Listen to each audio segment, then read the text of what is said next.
Hello and welcome, ladies and gentlemen. This is Creative Traving, and here is my first satisfactory factory. And it's been going well. I'm really enjoying it, although I'm already noticing things I could have done better. For example, I've got all these halfway manufactured items I'm pulling in here, pulling into my main bus here, and I really should have just stuck with raw resources, ingots, in most cases. The plastic and rubber are probably fine because those are the solid things you have available, but I really messed up. Like, for example, even providing screws at all is probably a mistake because it's more efficient on the belts. Like, you can send more items per minute. You can send more screws per minute if you send them as iron rods and then convert them to screws where you need them. But barring things like that, it's going pretty well, and I'm overall pretty satisfied with this factory. For one thing, it's much easier to build and less tedious than Factorio, and certainly far less tedious than Minecraft, so that's really nice. And it's been quite a pleasure. Quite a pleasure, and you can see here I've set up my first... Oh no, this isn't it. Right here, I've set up my very first manufacturer. At the end of the previous episode, I finished this barely, I think. And yeah, it looks like it's doing well. So we get a good look at that. We're making the modular engines here. Alright. And there that is. Doing the thing. Oh good, we have 12 of them so far. We only need 500. And how long does it take to make one? One per minute. So it'll take 500 minutes to fill this thing at this rate, which is a lot of minutes. Let me bring out my calculator real quick. That would be 8 hours, which, I mean, if I leave it running overnight, it'll be full, or it'll have enough, so that might work. I wonder what the stack size is for this thing. See, now the codex thing doesn't seem to be working for me. But that's not the only way to view it. Recipes. Here it is. Okay.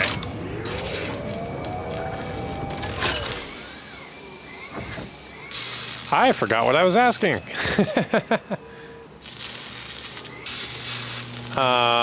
Anyway, there it is. Yeah, and I'm really excited about this. Although setting up 2 of them, kind of a no-go. Let's see, how many items per minute do we need here? Rubber would be fine. Smart plating, I think, is the issue, if I remember correctly. I think we need more smart plating to make it happen, or do we? No, you know what? We're good on smart plating. We can set up 3 manufacturers with the smart plating, as far as smart plating is concerned. So maybe we should do that.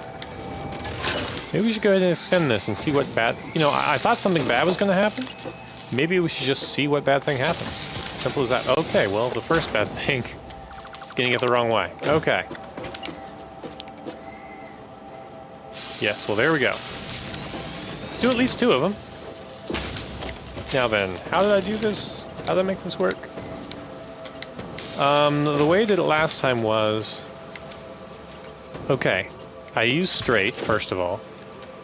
And the way I made it work here was the one that travels vertically the most distance is also going to travel horizontally the most distance. So in other words, this one goes furthest, right? But in this case, it doesn't really apply because they're all going to turn at the same point. I'll show you what I mean. Let me just follow the same general principle here, right? The highest one vertically goes the furthest horizontally. But you can see here that's not really working the same way. Yeah. Aside from it overlapping. Okay, this probably just doesn't work with straight rail. The other issue here, as you can see, they all have to use the same space to go down. Alright. So enough of that. We'll leave that one alone. It can remain straight. we'll just use a curve from now on, I think. That works there. How about here? Perfect. And oh, that looks really cool, actually. How it comes down. Okay, let's try this with a curve and see how nice it looks. Hopefully, it looks nice. Not really the same. Well, no, it did. It went underneath. Okay, great. Yeah, we kind of got the effect we're going for. They're towered. They're stacked in a tower, right? That looks really nice. It makes me kind of want to change this one, but I'm not gonna. And the third one can be either curved. The third one's gonna come out this way, so it could be either. And it won't really have an impact. Like straight rails would work fine there without having steepness issues. Now, I don't have any intention, we need power. I don't have any intention of doing a third one right now. Because I'm kind of suspecting that we're going to see some sort of a bottleneck. I think we're going to bottleneck on motors. And I don't really want to run out of motors, right? I want to make sure I have plenty of those. And if you look at motors, we got 3 of these plants, 3 of these assemblers, going at 3.25 motors per minute. But that's the maximum rate because you can see now it's idle. Because it's only operating about 80% of the time. I'd say it's likely rotors. No, it's stators in this case. We're waiting for stators all the time. Because here, we're only producing 5 stators per minute for each one of these 3. Now, we could try producing more stators over here. I think we're set up for that. Yes, we are. The reason I didn't, I don't recall precisely the reason, but it had to have been about flow of ingredients. Let's see, we need lots of wire here. I bet it was wire. I bet I didn't think I had enough wire or something. But again, this is an area where I just like to just find out what could happen, right? Let's just try this and see if it works. I built those in curve mode, but I guess it doesn't matter since it's going straight. Well, let's just see how well it does. And then let's make sure the output is going where we need. Yep, output's fine. So now we just doubled our production of stators. Hopefully that'll help. I think our main issue was not with stators, though. I don't think there was a problem with stators. I think the issue was rotors. Because I know rotors are produced at 4 per minute. For each one of these assemblers instead of 5 per minute. I think I was worried about running out of rotors and I wanted to make sure that didn't happen. I think that was it. But you can see here, this is less than 4 per minute, so we should be good. Even if I'm producing stators full bore, we should be good. So I think that's fine. And let's double check rotors while we're here. Let's do a little bit of maintenance here. Screws is the main issue. We're idle. Okay, yeah, we're only producing this 80% of the time. So we're not even hitting the theoretical threshold of 4 per minute. We're going 80% of 4 per minute. Which is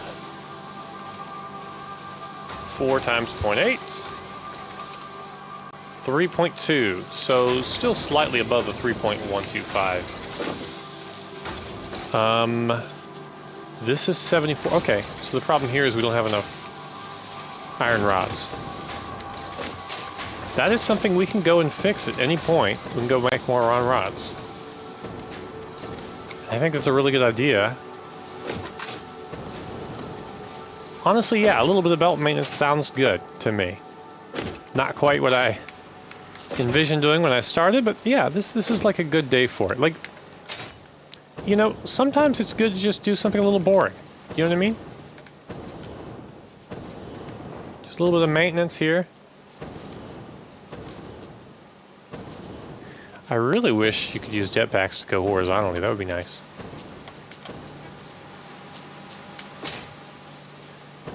I mean, you can, but I really wish you could do it at speed.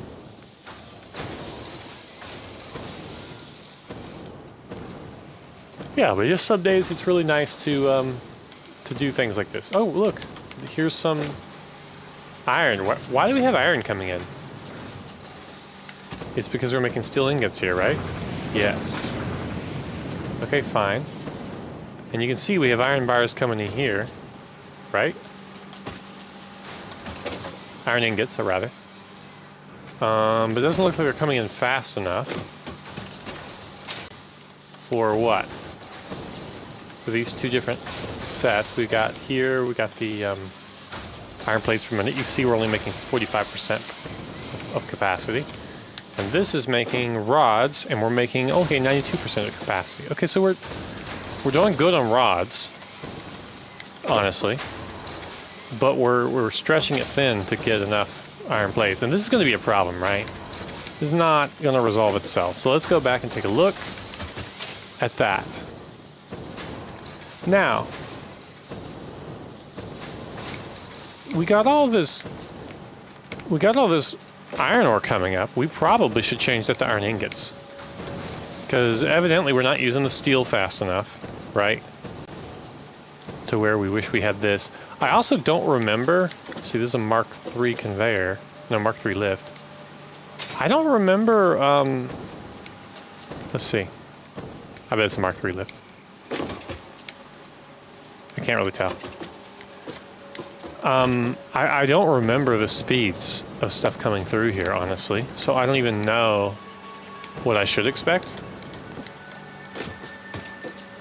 But yeah, here we go. Let's work with it here. And before I do anything else, I just want to double check something kind of as a sanity check. Yeah, let's go the short way. Oh, is it shorter? It's not. Okay, never mind. Just as a sanity check, I want to see here, can I, by any means, speed up the existing nodes that I'm extracting from? Let's take a look and see if we can have any available upgrades that could help us. We got railway signaling, that's not going to directly help, although it's nice. We have pipeline engineering, nope, and we have blueprints. So it looks like we need to unlock phase 7 to get any sort of improvement in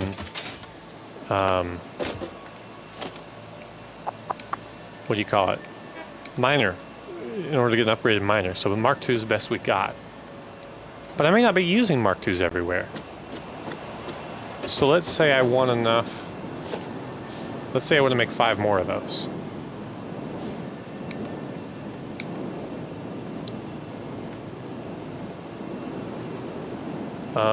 What?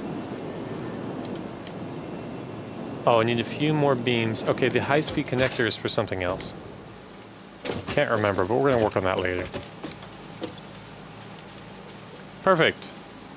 We do need 10 portable miners. Okay, that's not a surprise, but I almost forgot about it. And have I spent time putting stuff away like I should have?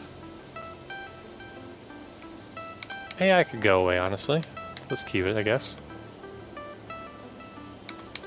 We could delete this, probably. Yeah, let's get rid of this. Delete.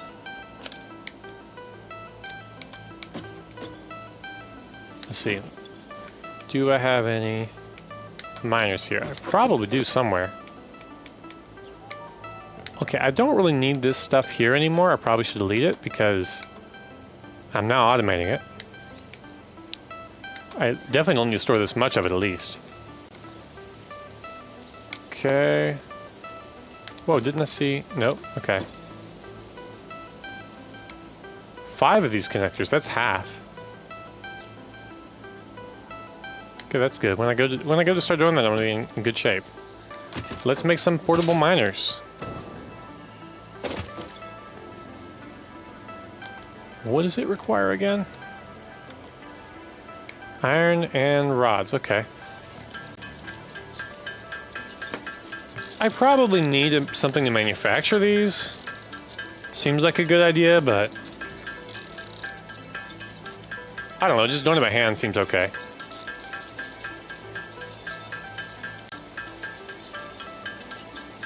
I think I might go ahead and set up a chain for this nearby, just so I don't have to do this that often.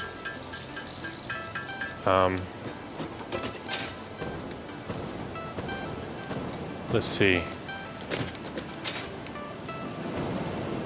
Let me go ahead and set it up here. Right, let's kind of make it sort of official, semi-official. And will it be hacky? Probably. Alright, so. There's the iron plates.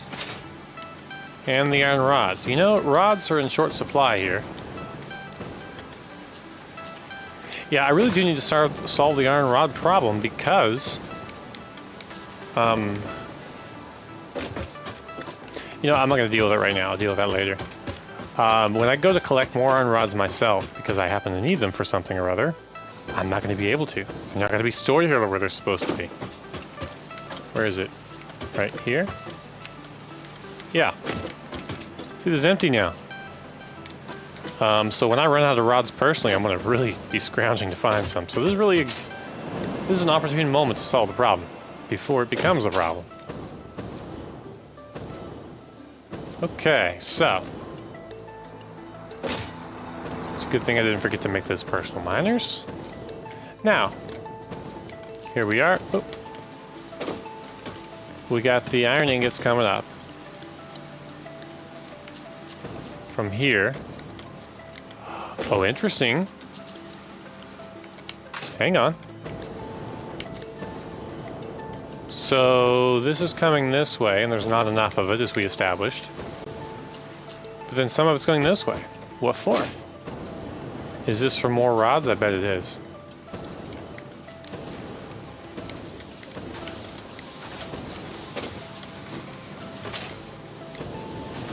Okay, it splits again. Oh geez, what a maze. Okay, splits again, goes to here. I bet this is making rods.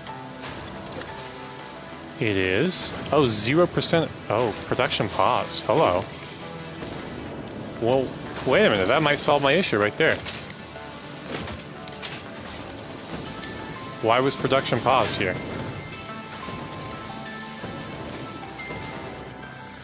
It's being used here to make screws. Okay, well, I'm kind of understanding the production pause deal.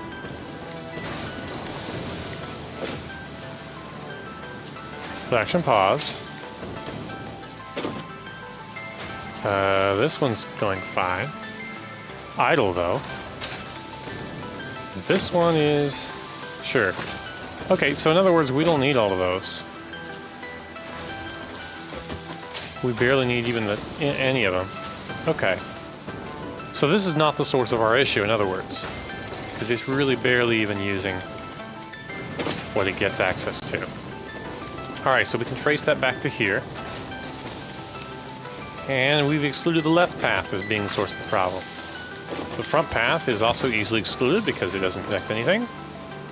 That leaves this one, which I'm not seeing as being an issue. I think this is the most recent one I set up. We are making rods 100%. 100%, that's all a good sign. Okay, so we're making rods as fast as we can. It's not fast enough. Okay, fine. What I wonder is why 100. These are all pretty steady, pretty stable. With as slow as this is moving, why is it not... Why is this side robbing so much from the other side? But maybe it's not actually. Let me just take a closer look. Yeah, okay, it is moving somewhat, but not all the time. Okay. Input. Well, even the input isn't steady, right? It's not up to Mark III standards, at least. So there's probably my problem. Okay. Okay. So, and you can see once we get up to here, this is after sharing with that path. You can see it's even more sporadic. Okay. So yeah, we just need to get more on this belt, I think. Now that's the second one there. Boom. Which is easy to spot. And that would be this one. Which is 1, 2, 3 from the bottom and 3 from the top. It's in the middle. Okay.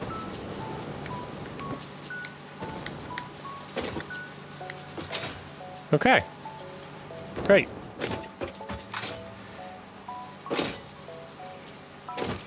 Now we just gotta figure out what's going on here. Okay. Here we go. Okay, it's coming from right here and only here, apparently. Well, let's see how we're doing here. We're not filling up overly. We're only using this at 50%. That's a bad sign. 50%. Oh.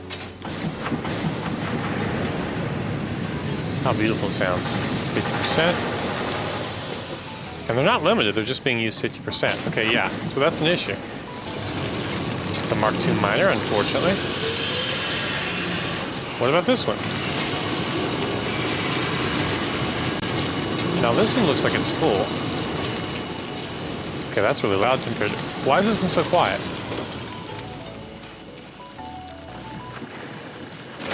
But this one's also full. Oh my goodness, are you serious? This is a Mark I belt. Is that really the source of my issue? That Mark I belt can't handle that much. I can't believe it. That should have been at least a Mark II belt. Exact same problem here. Oh, this is a Mark II though. Never mind. Okay, that explains why this is a little more active. This one should drain out because it's a Mark IV. It's not though, because it's being limited over here somewhere. I bet you there's a Mark I in between these guys. I'm not even gonna check. Just gonna upgrade.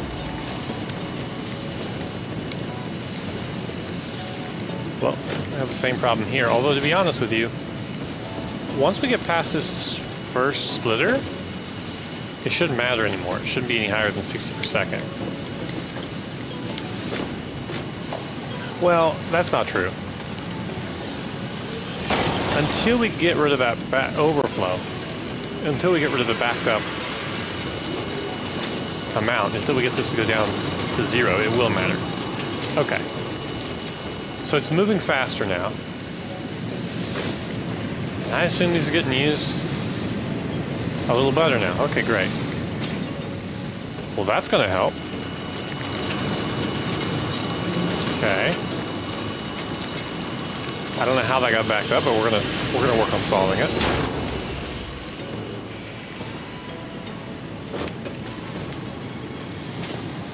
Kind of want to see what that is. It's Mark II. Okay. And this one really shouldn't matter. Mark I should be fine for that, but we're gonna do it anyway. Okay. Now these guys are 100% already, so I suspect there was nothing wrong here.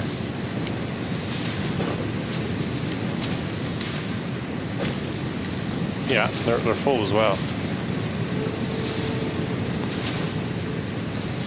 Okay. So now, from what I gather here, is a Mark III belt. Okay, we're filling this Mark III belt. How much should we be able to do? So, each one of those does 30 per minute, and there are 1, 2, 3, 4 times 2 is 8. There are 8 of them. 8 times 30 is... Oh, come on. Heck, don't fail me.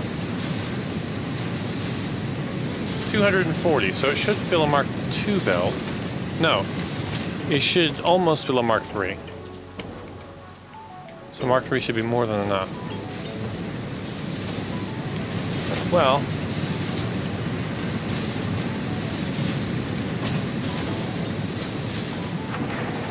I don't understand why this backed up so much. I don't understand why this is absolutely full. I guess they're both about the same though, aren't they, at this point?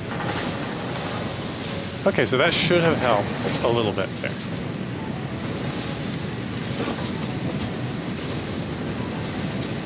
And it doesn't look like this is like overflowing.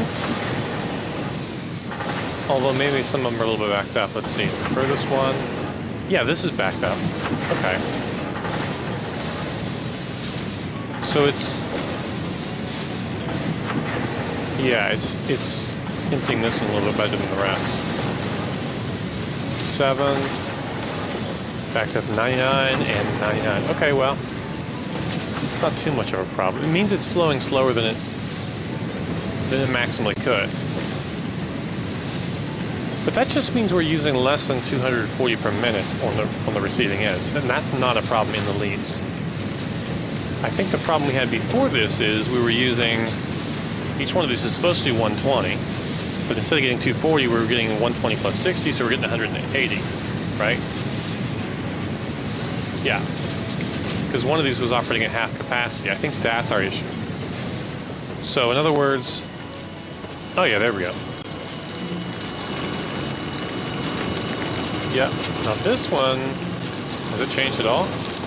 Not really, no. Which is fine. I don't need it, yeah, I don't need that to empty. I just really wanted to prove to myself that I could empty this one. That's really what I wanted there. But yeah, cool. So that should be good to get us up to at least the 240, and I honestly don't think we can do any better than that. Right now, like, we're doing as well as we could from those two nodes, which I guess are both normal nodes. Normal, and just double check. Normal, yep, okay. We're doing as well as we could, but Mark II miners from that belt now, which we weren't before. Why is that red? Man. Is that the evening sun?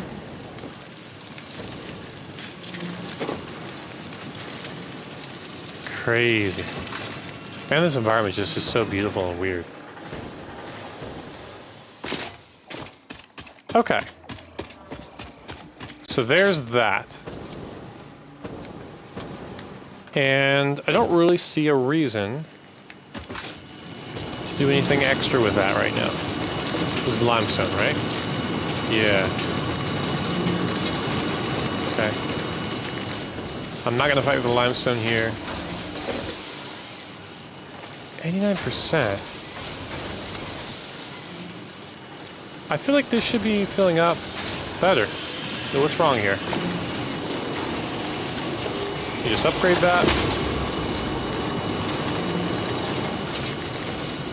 That should be enough to fix it.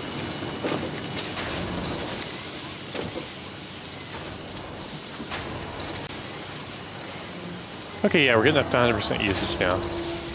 Looks like. Okay. And this should improve a little bit.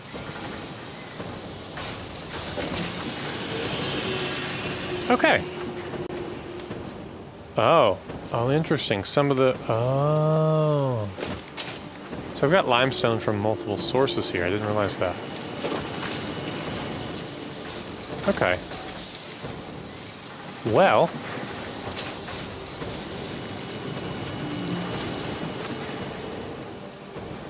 Okay, and we've got the, we got a bunch of this not moving at all.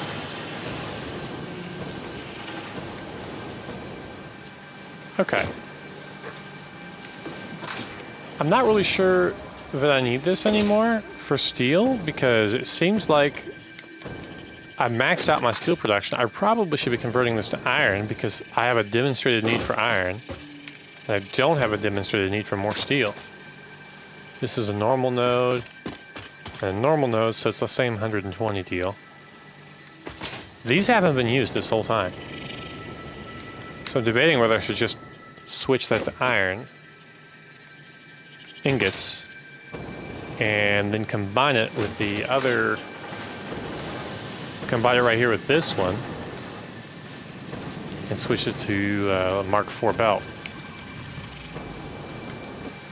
However, what I'm most interested in at the moment is to see how well this does on the other end.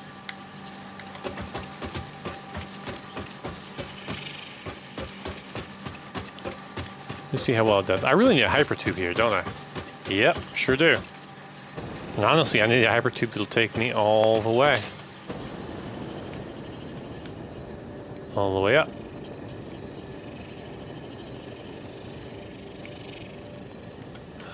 What's going wrong here? Oh, hello.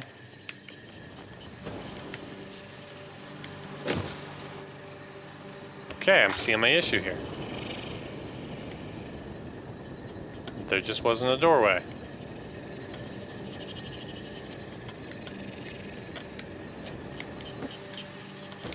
Okay, so now at this point, that looks good still, which is no surprise. How's the other end look? This is looking pretty stable. Okay. It's obviously not a full belt, but it's better. And so I wish I could just measure the rate of it. Oh, hello, here we go. I thought I just saw that bunching up there. Anyway, if I look at this one, 100%, that's good. Check this one out. 50%, I don't like that. It's still slow here.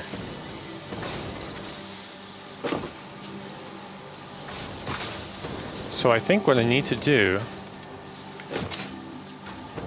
is exactly what I just said. Let's switch this to Mark IV. At least up to this point, right? Leave that alone, but as we go down, let's switch to Mark IV.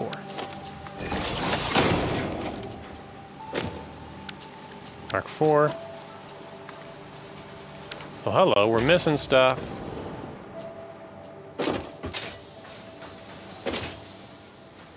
Whee!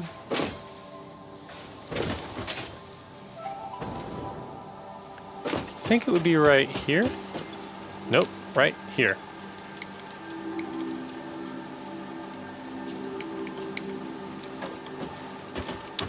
Kidokes. Let's delete these 7. Did I just get run over? I did. Although I did expect it to hurt more. Whatever.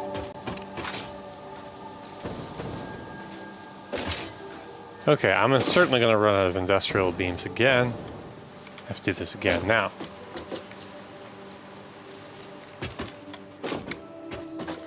How far down does it go? Does it go all the way? I think it does, actually. I think it goes this far. Yep.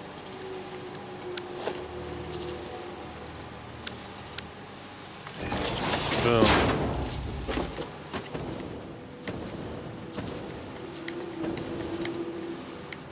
This is going to be tricky to even identify the right one. I've kind of learned my lesson that you really want to, when you do these long conveyor belts, you want to build with the highest belt technology you have access to, because it's really hard to change later. Even see which one is relevant. And then if you miss anywhere along the chain, you're in trouble.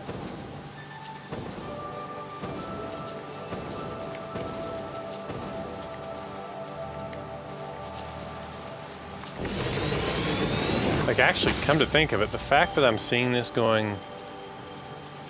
I'm not seeing any gaps here is kind of implies that I didn't fix all of it. So let's see. Shouldn't there be gaps? There should be, because This build as a whole can't go faster than the... Yeah, okay, somewhere's a gap. We'll have to see where.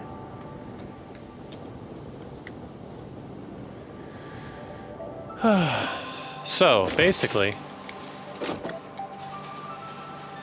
there are gaps over here, right? Right? Yes, there are gaps right here. Now this happens to be Mark III belt, right? So if you have a full Mark IV belt, then there shouldn't be any gaps here. The fact that there are gaps here... Oh, this is a Mark II lift! There we go. Wow, we just solved our issue, folks. Wow, wow, wow. Okay. A Mark III lift would have fixed it as well, I think. Okay, yeah, that was our whole issue. It's funny. Oh my goodness. Okay. Well, I'm gonna save the whole upgrading things to level 4 for another time. I mean, if this works, it works, right? We definitely, whatever we do, we don't want to run out of iron plates, so this is actually super important. I want to get this up to 100%, which... Okay, it's idle, though. Is it idle on both sides? Doesn't look like it. So there's plenty here. Just take a look. Okay, so it's filling up. It's got more than enough. More than enough. More than enough. Now this one is the one that is... No, more than enough. So let's see. So that set of 4 there is fine. Now, this set of 4 is questioned. Still. I have a feeling I know why.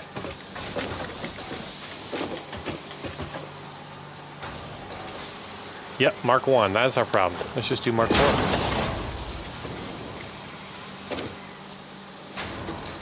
Because we need more than 60 per second, don't we? Okay, so let's see. Each one of these requires 15 per second. Wait a minute, Mark 1 belt should be sufficient there. It kind of doesn't matter, though. Oh, those are rods. Anyway, doesn't matter.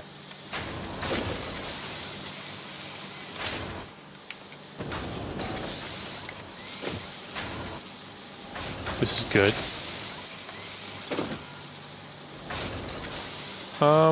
Yeah, that's 100%.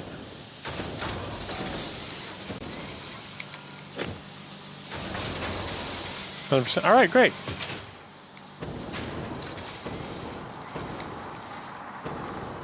Okay.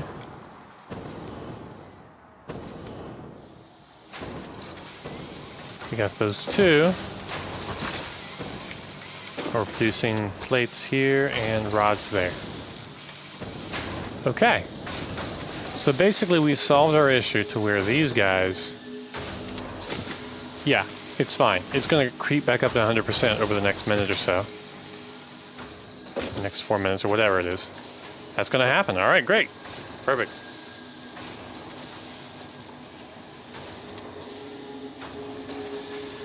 Now, I'm kind of still in the mood to fix things. You know what I mean? Okay, good. This is a good sign. Yes, this is what I want to see. Okay, so I want to go ahead and continue heading this way. And you see how there's some gaps here on this belt now. Well, fewer gaps than there were, for sure. This is a Mark IV. Let me go ahead and upgrade this.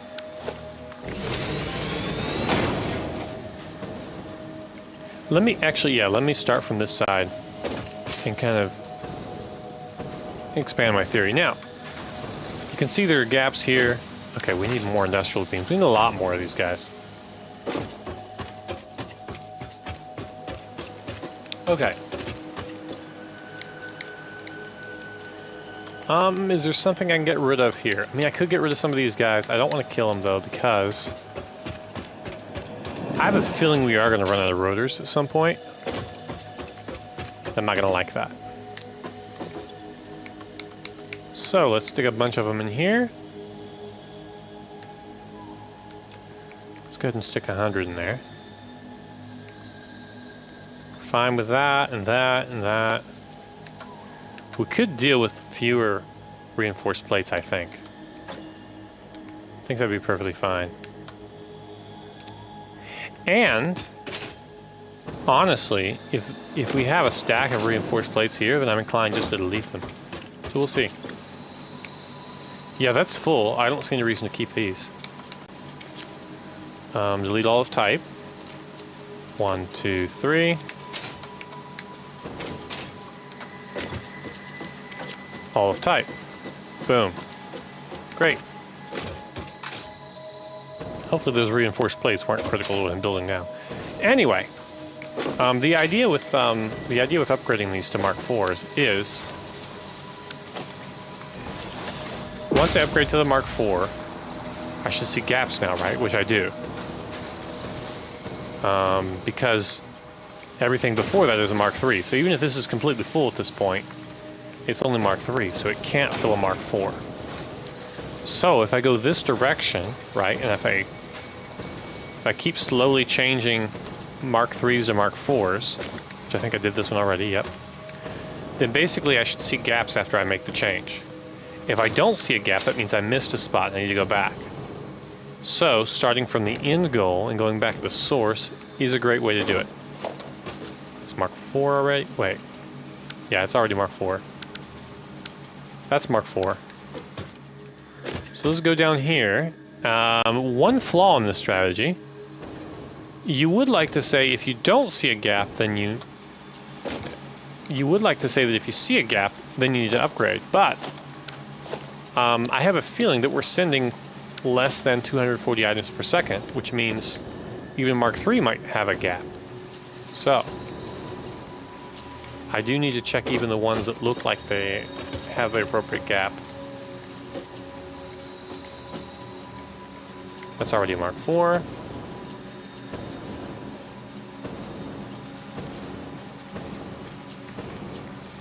Here we go, right here. Okay, so let's see if we can... Whoa. Okay, well, I give up on that. Let's try climbing the normal way. That's not it.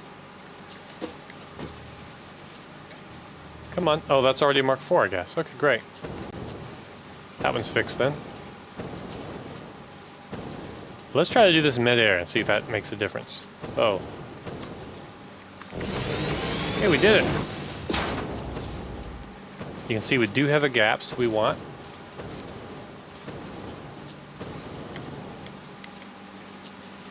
And if you look on the other side, well, it doesn't have the... Okay, it still has the gaps, so...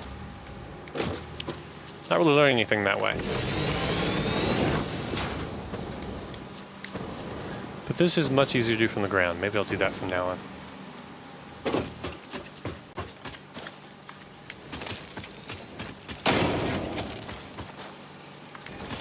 I'm not sure those are even Mark IIIs.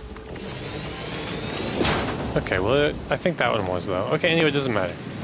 It's Mark IV now, is the point. Now then. Okay, it looks like we're filling this belt halfway, which makes sense. That's what I would expect based on the output of these two. Should be 240, right? So, that's all good.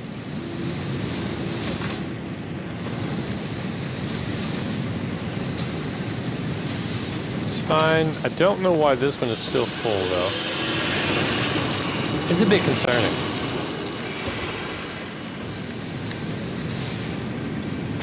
%. Okay, let's look at the furthest one over. Whoop.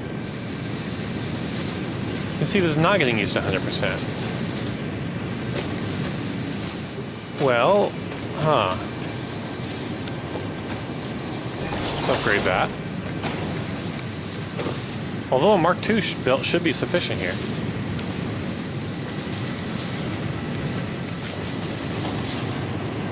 Mark II.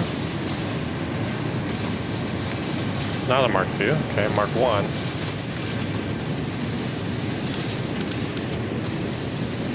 Yeah, okay, so honestly, you should be fine. I'm still going to upgrade these, though, the interstitial ones. Just because I don't have to do complex math every time. I just want to eliminate the threat. Eliminate any potential issue there. Okay.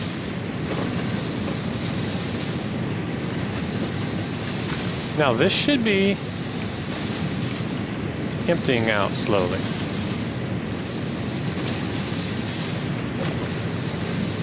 We should be getting our percent utilization up to 100% soon. Well, that's empty now. Great. Well, this one's got to empty. This is emptied already. Okay, great. Yes, okay, so this is good.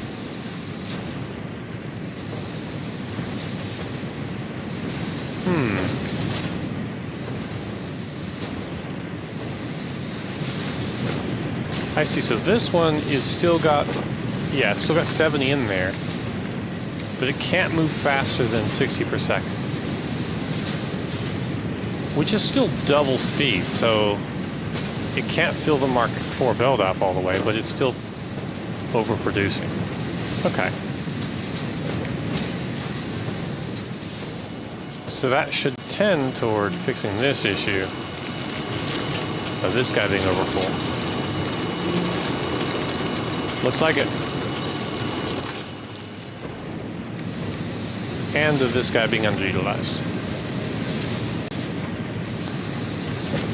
Okay. 100%? Yeah, okay. So two of them are 100%, the other two are 98% at the moment. And probably climbing. Great. So I think we've tweaked this as much as we could, gotten the output up and up and up. I think the next thing to do is to take this one and to use it as well. Now, this is a Mark III belt.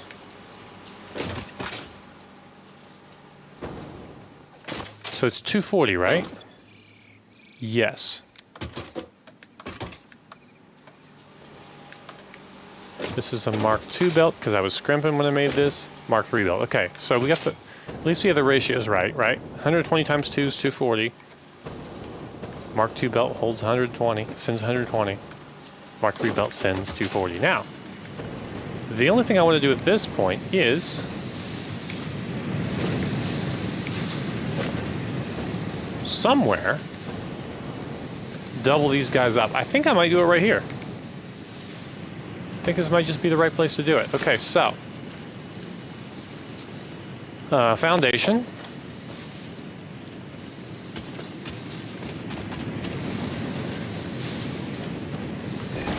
Oh, come on, that is not what I wanted. How annoying.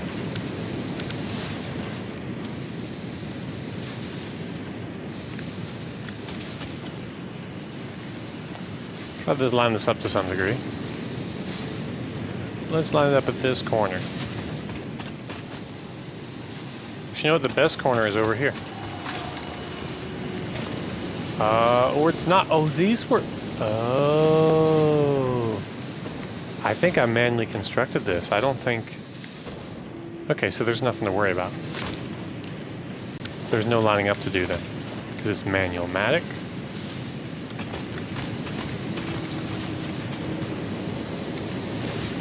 That was gonna... There. I'm gonna go in the same direction. Vertical. That looks cool. Okay, great. Whoa.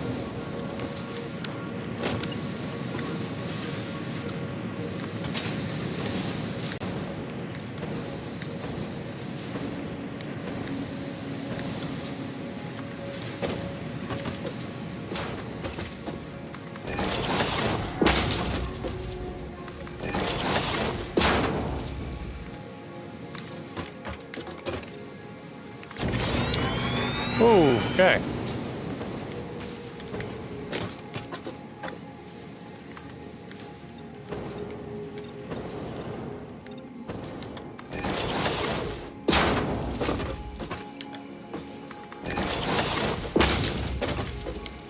I don't think I need it there. Well, we'll just see. See what we need.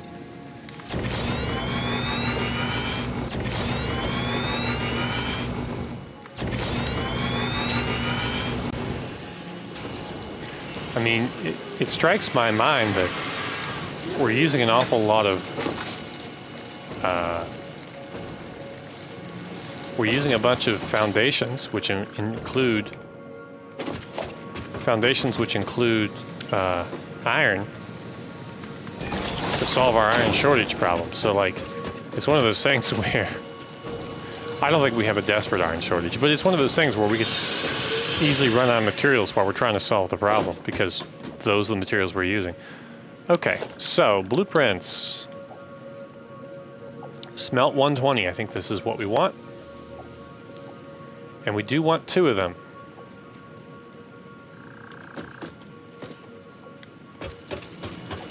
Okay, it's easier to go close to this side.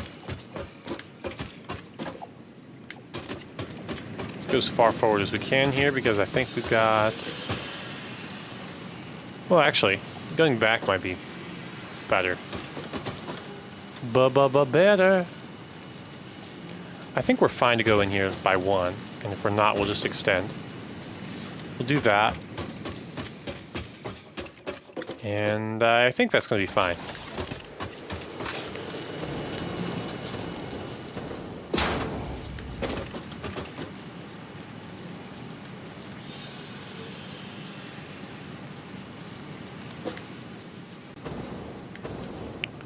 Oh, hello. That ain't gonna work. Need more space than that.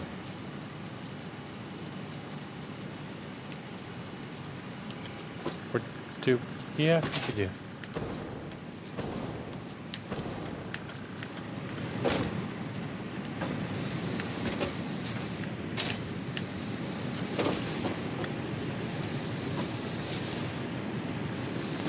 Interesting. This goes to that corner, as does that. It's about right. Look at there, we ran out of cables. So, yeah.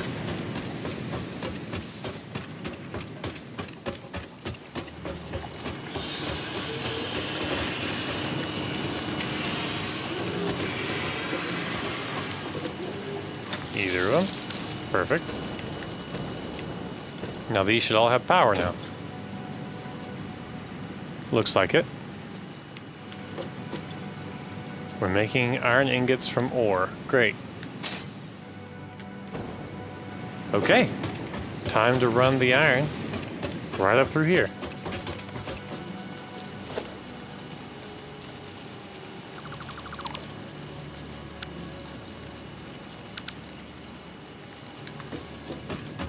I'm not going to spend a whole lot of time making this cool.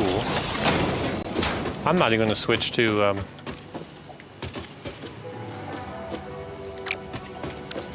I'm not even going to switch to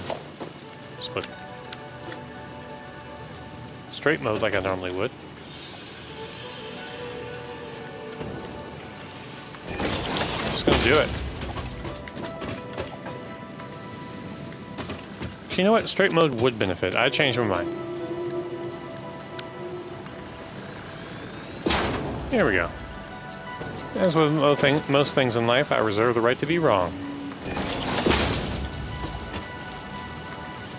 Okay. Am I doing this thing properly? I think I actually have it right. Hopefully.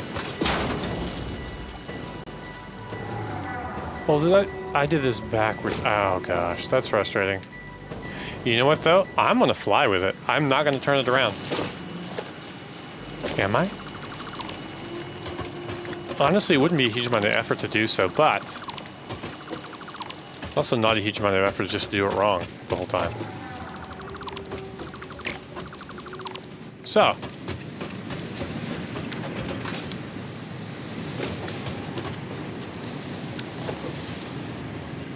This is merge.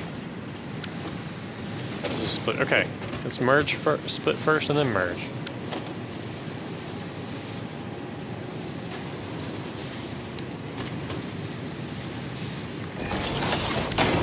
before.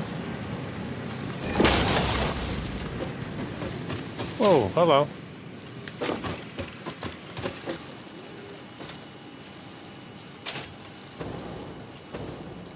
It doesn't go that far. Fine. Fine, fine.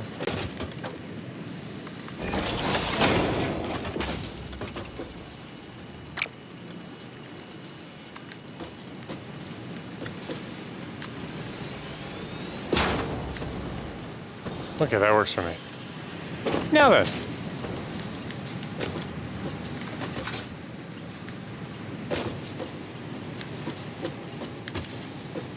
Oh, geez. Too steep. Ah, that's a new one. Oh, I think I get it. No, I don't. This works fine, but that's too steep. Let's not... Oh.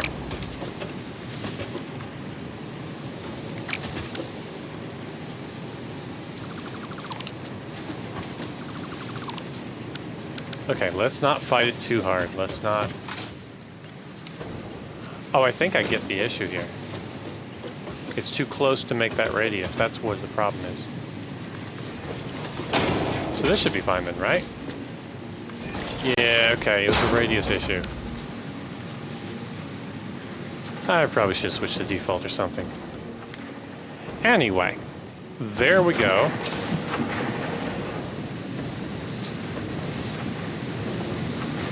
Okay, so...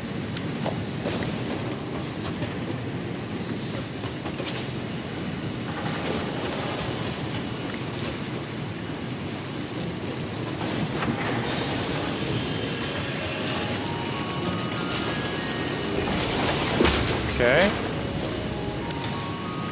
Merge. Could send it through the middle, but I'm not gonna.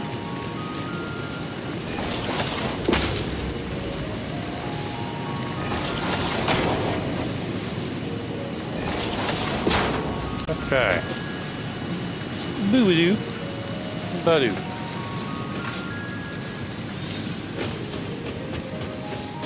Okay. Let's go at least to here. I'm not really sure what to do next. I guess I'll go down with it.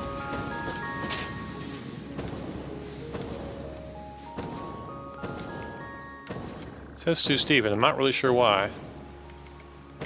Why that would be in yellow. Alright, so here's what we're going to do. We're going to add a merger right here. I think that's adequate. Delete that side. Oh, good. Okay, it actually sorts itself, right?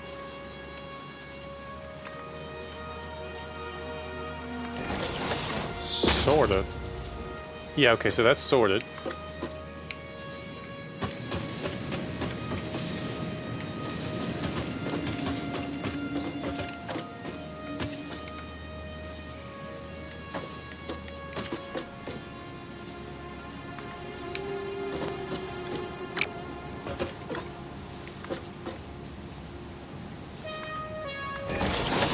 Fix this.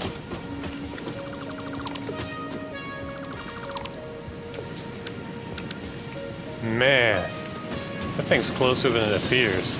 It's pretty high in the sky, but not that high.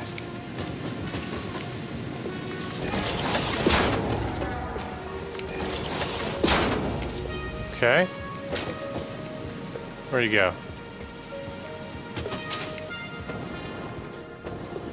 I don't see it now.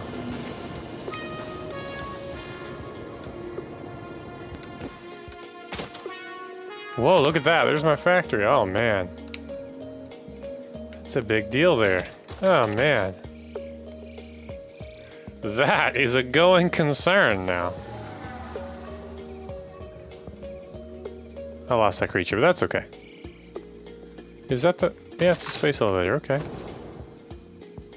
Oh, is that the same one? He's moving around pretty quickly, if so. It's the one I just saw recently. Okay. Let's get rid of all this extra iron. All of type. And we have some ingots. Let's get rid of those too. Great.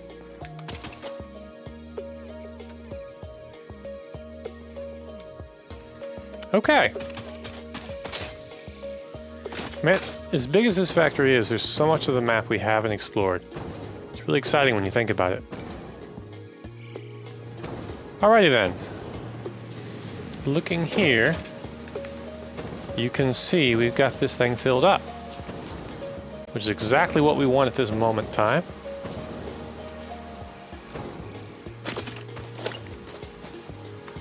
There we go. Perfect. And part of the idea is we want to make sure we have plenty of iron for whatever we do next. All of our endeavors. So that's the big idea here.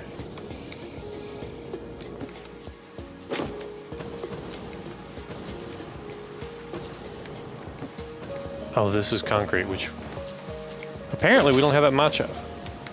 Oh, I'm about to fall and die. Not really. Okay, so this is going really slowly. But it's fine. I'm not worried about it. Although, if we do run out of concrete, then we're going to have trouble building foundations, which means it'll be hard to solve the problem. Yeah. But we have backup options. We have a backup stash of concrete near the oil field. So worst comes to worst, we're not going to sit there having to manually build concrete. Okay. So making rotors. Now, I doubt we've solved... Oh, look at that. No way. That solved our issue here. I'm blown away by that. Because I didn't do anything to increase iron rod production. Except increase... Okay, yeah, we're doing good. So when I increased the iron production, it meant we have plenty of... No, wait, am I looking at the wrong spot? I am. Yes, okay. I got excited for nothing, but that's okay. So right here is where we're struggling for iron rods. And we need more. How much more? Well, looking at this one, we need to add 25% more. And looking at this one, we need to add, yeah, around the same. Okay. So this needs 10 per minute, and currently we're getting around 7 per minute. 7.5 per minute. Okay. I mean, increasing iron rod production by 3.5 per minute isn't that bad. 3 per minute, give or take. 2.5. 2.5, really. Now then. Right here. I'm actually going to do this here. Probably shouldn't. Gonna. Right here. I'm going to do it right here. 100%. Okay, just slow the output, that's all. Yeah. Okay.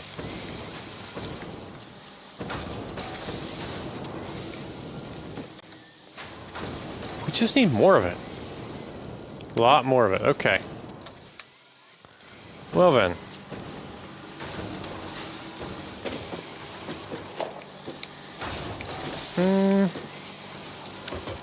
Let's find the corner. Okay, right here is good.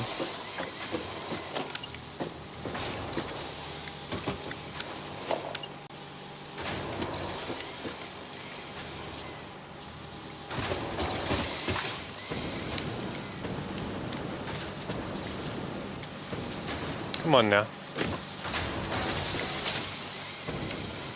That's looking pretty good. It's looking high enough. Now, I would like it to match the height of that over there, but I guess if wishes were horses, it would be good. I'm not going to worry about it.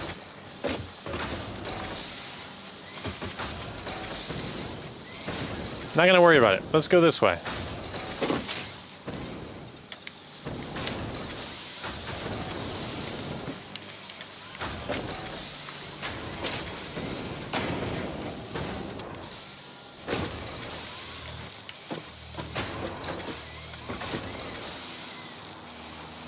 Come on, what? Oh, turn off snapping. Great. Genius. I see we're overlapping, so this isn't where the other one was. But you know, I'm at a point where I kind of don't care. But I really should. Well, no, I don't need to care. I really need to redo this part of my factory, to be honest. That is what I need. I don't know, this makes me want to redo everything, to be quite honest. The amount of hacks that we have in place, but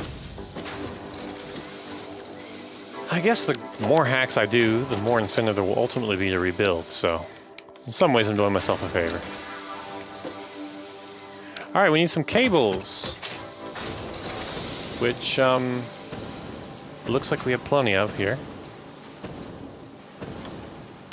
Perfect.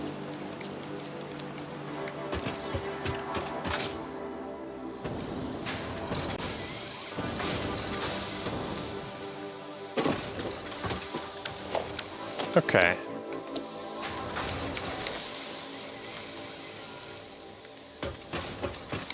So how you guys doing today? You having a good day? I'm having a decent day. It's not the greatest, but not the worst. Just one of those days.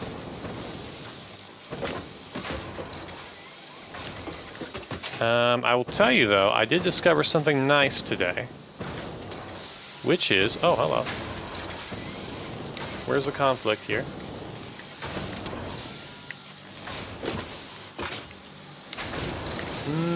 Okay, we need to back this up then, unfortunately.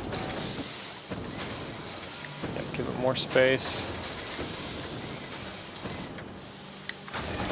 I did discover a cool little deal. I bought some... There, okay. I bought some earmuffs, some noise-reducing earmuffs for when I mow and when I use a chainsaw to protect my hearing long-term, which is, I think it's going to be a great investment in my future, you know, to protect my ears and make sure I can hear later on in life. But regardless, I had kind of a disappointment when I was shopping around because I'm like, okay, I want some Bluetooth hearing protectors because, you know, I want to be able to listen to music while I'm mowing. I don't want to have to just listen to the mower's noise, even if it's reduced. And I thought, surely to goodness I can find good protection that's also going to, you know, let me have Bluetooth. But for some reason, like, I don't know what it is. I don't know if I'm just crazy or if, like, people are really just this dumb. Or I shouldn't blame on people, but the market as a whole is just somehow dumb. I don't get it. Like I don't try to be the smart guy, right? But I ran into an issue with dumbness, which is I went on Amazon and looked at all the different options for earmuffs, and there were actually not that many that actually offered enough hearing protection to deal with a chainsaw. And I just looked up, okay, you know, this is stuff I looked up in ChatGPT. So maybe this is partly because I have access to AI and I'm taking stuff for granted. I mean, I would have been willing to do a certain amount of research before AI existed. Maybe not as much. I don't know. Anyway, uh-oh, that's an issue. Okay, we fixed it. Anyway, I looked up, you know, what's a maximum safe noise that you can hear for like 8 hours a day, and it's like for like a work shift or whatever, and it is 85 decibels, right? According to ChatGPT, which again, this is just very basic research. It could be completely wrong, but this is the level of research I did, right? I literally did 20 minutes worth of research on this topic, so definitely not an expert. but like 85 decibels for an 8-hour exposure to the noise, right? And I thought, okay, well, 8 hours, you know, normally I'm only mowing for a couple hours or using the chainsaw, but like I thought, you know, there might be a time or two where I want to use a chainsaw all day. And chainsaws, like, as far as I know, it's one of the loudest pieces of equipment that you might use for yard work and whatnot. So I thought there might be some chance of using it for extended, like, you know, several hours at a time, like maybe 3-4 hours at a time, 5 hours at a time, who knows. And I could theoretically envision myself maybe using a chainsaw for 6 hours in a given day. You know, not on a regular basis, but just theoretically that's a thing that might happen, right? And then I'm like, okay, so great, how loud are chainsaws? And apparently it's approximately 120 decibels on the high end, right? Because I want to be conservative. I don't really necessarily care how loud my chainsaw is in particular. I mean, I do care, but like, I want to be protected from the worst chainsaw, right? Not just the one I happen to have at the moment. So apparently on the high end, they're around 120 decibels.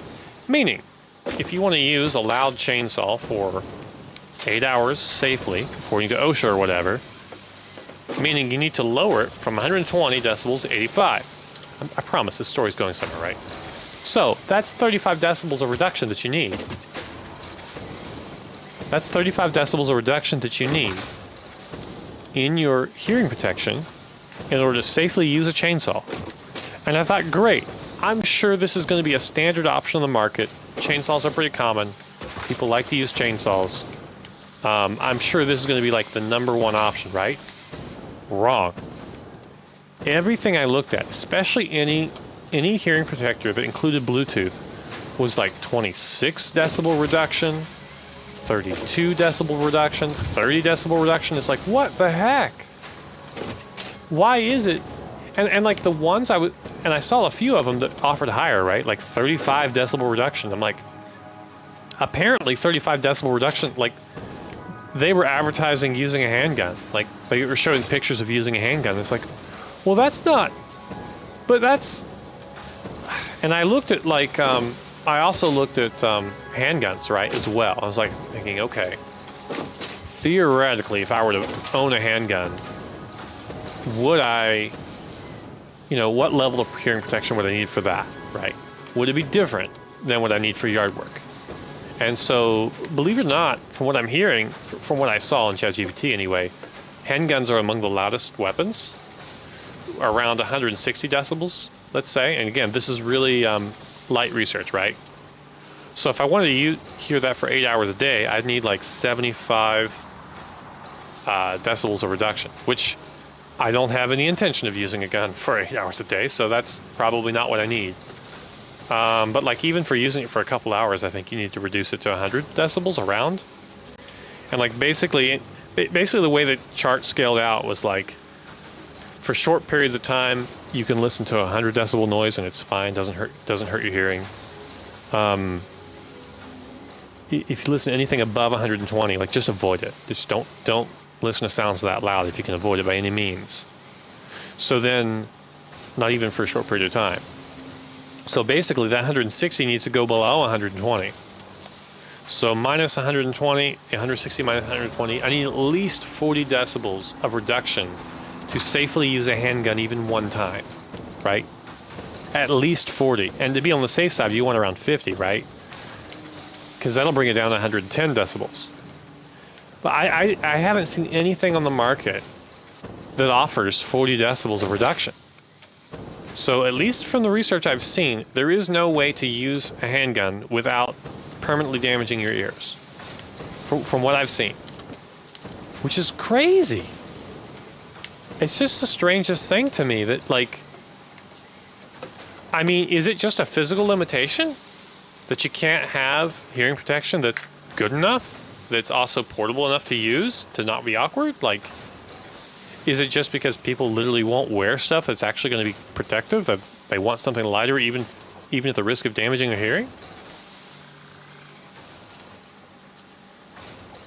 So anyway, from what I can see, there is no safe way, as far as hearing is concerned, there's no safe way to fire a handgun. Anyway, that wasn't the place I was ultimately going with this conversation. The ultimate destination of this conversation was to say, despite the fact that using a chainsaw and using other yard tools is one of the most common use cases for needing hearing protection, despite that fact, it was not possible for me to find, I don't need vertical mode, it wasn't possible for me to even find hearing protection that used Bluetooth, that had Bluetooth, but also had a noise reduction rating of high enough to be satisfactory. And it's like, what the heck? This is super basic stuff. This is just like what everyone would need, right? From my perspective, it's what everyone would need. Why would this be so difficult to find? And it just boggles my mind that this is the way the world works. Like, you know, you can do a little bit of research, just thinking, oh, okay, I don't want to be weird about it, right? I just want to do enough research to know what I'm doing. And just doing that little bit of research, because, you know, sometimes I do a lot of research on a topic. Like, sometimes I really dig in to a topic. But in this case, I'm like, okay, Jonathan, basically you're not allowed to do that. You know, you're not allowed to put in an inordinate amount of research into this topic. You have to chill out and just do the minimum required, right? And so having done the minimum, intentionally doing no more than the minimum amount of research required to get a good result, I find that I now know more than the entire market about this product. I find that I now have knowledge that puts me outside of the normal market. This is so wild. It's just crazy. Like, this is my problem with shopping in general. Like, it's not just hearing protectors, but in general, like, it's just impossible to find products that will stand up to even a minimum level of research. And it's like, why? Why? Just have products that don't suck. And I get that manufacturing is complicated and all of that. I get it. But at the same time, I don't. Like, you know? Why put in all the effort to develop a product that doesn't actually meet the need? Yeah. So I guess what I've learned is that the hearing protection market, at least the consumer hearing protection market, seems to be predicated on the idea that no consumer, or at least the vast majority of consumers, are not doing enough research to even properly protect their hearing. That's crazy to me. I mean, it's not that crazy if you think about it. But at the same time, it's like all these companies that are selling these products are relying on the fact that people are not doing their research. You know? It's not that they're... Now, again, I'm not saying that they're necessarily... I'm not saying that they're necessarily producing a bad product, right? Like, they're meeting the need. I'm not saying that they're intentionally making a subpar product, right? But what I am saying is they are making a subpar product and they can get away with it, right? The fact that they're able to get away with it is what boggles my mind. And I don't think it's because they have it out for you. I think it's because no one cares. Do you know what I mean? Like, the consumers don't care. And why should a manufacturer care more than the consumer about things that are, you know, about safety? I mean, granted, they don't want to get in lawsuits. But, like, ultimately, if the consumer doesn't care about safety, it's not really the manufacturer's concern. Do you know what I mean? Like, it's a safety product, though. Like, I'm just really having trouble wrapping my mind around this whole deal. Because it's a safety product. The whole point of the product is to be safe. Okay, this is a merger. I can connect those, I think. You would think that it would be marketed in a way that's consistent with a safety application. Like, hey, this product, 26 decibels, it's enough for a lawnmower, not enough for a chainsaw, definitely not enough for a handgun. Like, you know, like, anyway.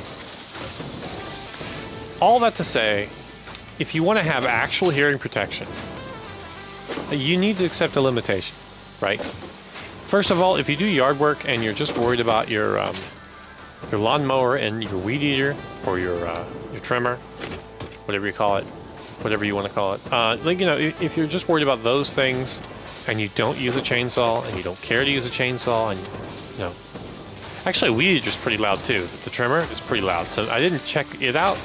I know it's less than a chainsaw, but it's louder than the mower. I know that. So anyway, in those cases where you're worried primarily about the mower, you can get Bluetooth hearing protectors. It's totally a thing. And from the research I've done, which granted, well, I'm going to get myself into trouble because I didn't research this scenario, but I surmise, based on my poorly remembered research, that that's probably okay. On the other hand, if you want to use a chainsaw and you want to be protected, you need to give up Bluetooth headphones. It's just not available. What you can do, however, at least, and Grant, I don't even know if this is safe, right? I don't even know if this is a safety issue or not. I kind of assume not, but I don't know. One thing you can do is just buy tiny little headphones separately from the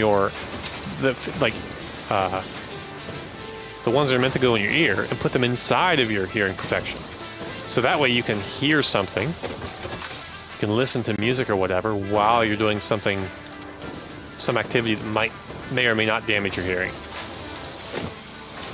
Yeah. So that's another option. And the third option is to buy the decent hearing protection and just give up on music completely. Because you're not getting integrated Bluetooth with anything that actually lets you use a chainsaw. So your limitation is limit the work you do with it. Limit whether or not you can listen to music, or buy a second device to go along with it. Those are your options. And it makes me sad. Anyway. But I am also happy because I found a way, at least for me, I found a way around it. Because I bought some new, what do you call those even? I normally have over-ear headphones. I find them more comfortable. And there's no risk of them falling out of my ear. And also they don't actually go into my ear canal, which is more comfortable ultimately. And also, like, they block out some amount of noise, so I don't have to, I can focus more on what I'm listening to and less on what's around me. Anyway, I like over-ear headphones a lot better. They sound better. There's so many benefits. Earbuds, that's what they're called. But yeah, if you can get some small earbuds get some small earbuds with Bluetooth built in, then you can put your hearing protection over it. And that's a thing. So you can safely mow the lawn. Okay, there's my diatribe.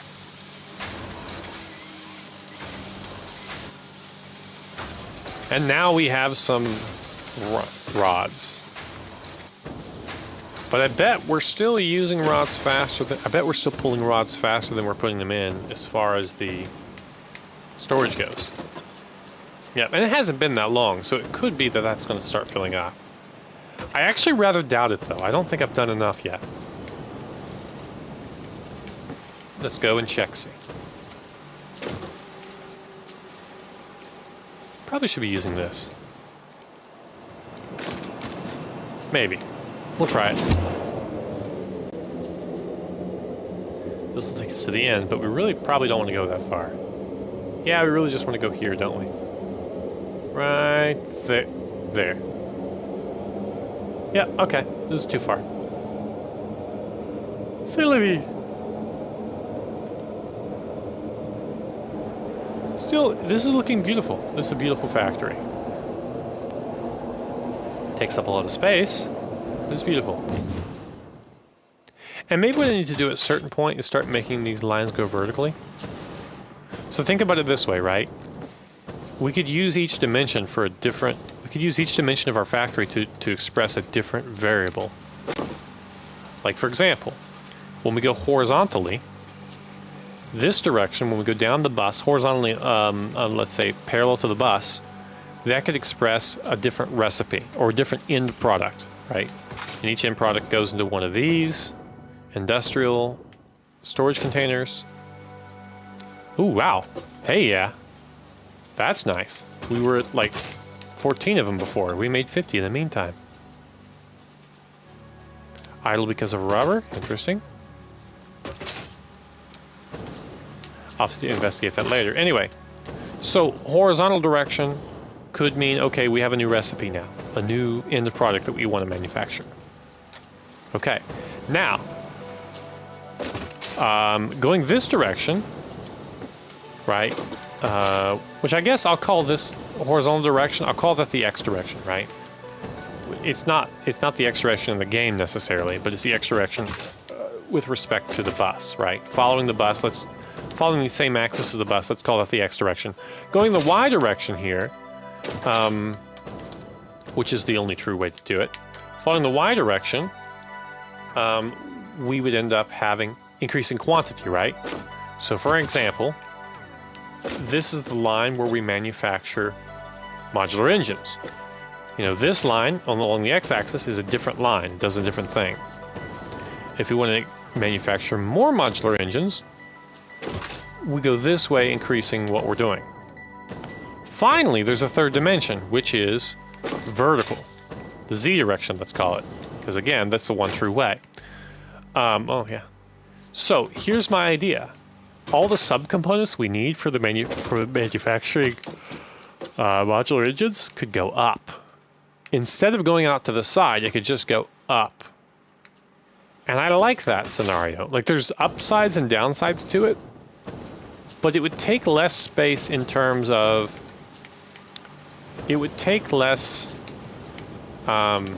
space in the X direction, meaning our bus doesn't have to be as long. Because you see what we're doing right here, we've got this subcomponent that we're manufacturing here, smart plating, and it's taking up space along the belt. And the idea is our X direction, you know, is we got this smart plating line, we could produce more of them in the Y direction. So we don't want to put this in the Y direction because it's very useful to use that for increasing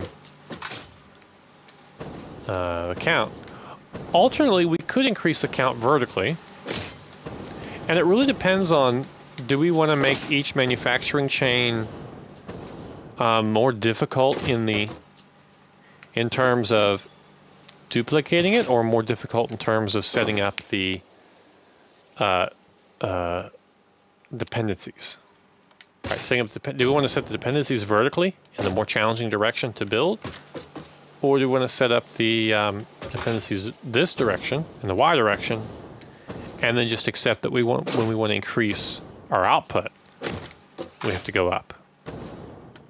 It's hard to say.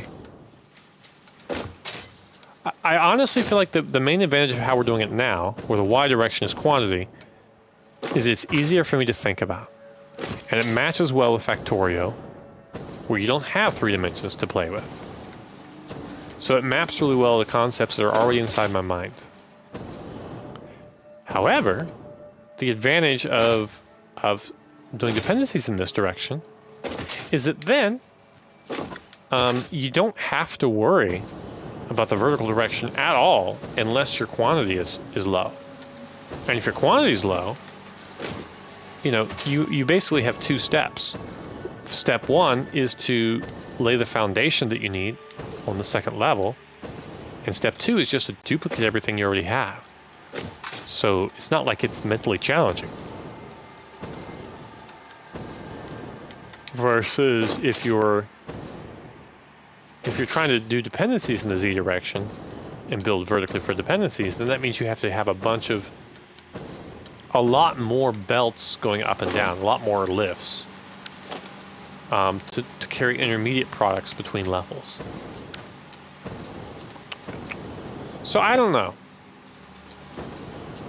I'm not going to change the way of building things now, because I feel like the convenience of doing things the same way outweighs all of this. But I feel like if our goal were to have the ideal factory in terms of space efficiency, but also in terms of build time efficiency. I think what we would do to optimize for those two is everything in our X direction, anytime we expand this way and expand the bus to add a new product or add a new line, that new line must manufacture a product that we want to use generally, but not just as a dependency for something else that we want. Like, we want to have modular engines generally. We don't just need those to create something else, right? We want rotors generally as well too, even though we are using them as a part for something else. We want it both ways for rotors. So for rotors, it could go either way, right? You could have a separate one just for general usage, and then for every place we're using it, like motors, for example, have it like where we're making motors over here. We could just have the rotors be made in line instead of pulling over from the general line, from the rotor line. Anyway, so I think the idea would be X direction only opens up when you want to have a new, basically when you want to have a new storage unit here for stuff you might pull out by hand, or stuff you want to shove down the line, which would be not that much, I think. And the Y direction would be for building your dependencies, and then the Z direction would be for increasing output rate. I think that's optimal, right? But I don't know what I'm doing enough to do that. Like, I feel like I would get myself confused and be really slow at trying to do that on top of learning how to do stuff for the first time. So I'm not going to do that.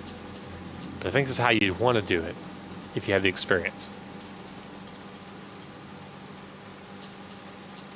And here I am to gain the experience to disprove that theory. So here we go. Now then, I feel like I'm satisfied with where things are at the moment. Honestly, I might. This is a decent stopping place. We do have more to do. Obviously, always. This isn't the worst stopping place imaginable. Okay, the motors are actually keeping up. That's good. Or the rotors are keeping up with the motors. That's a good sign. Stators are fine. Okay, stators are filling up. That's a good sign. Uh-oh, rotors are not keeping up. Okay. This is 100% though. 100%. 100% utilization, okay. This is not being used yet. And again, we don't have enough screws for it. We know that already. Okay, so this is keeping up. Theoretically, we don't have to have these go at utilization 100%. This doesn't have to be 100% in order for the next stage to be 100%, because it makes a little bit more than what we need.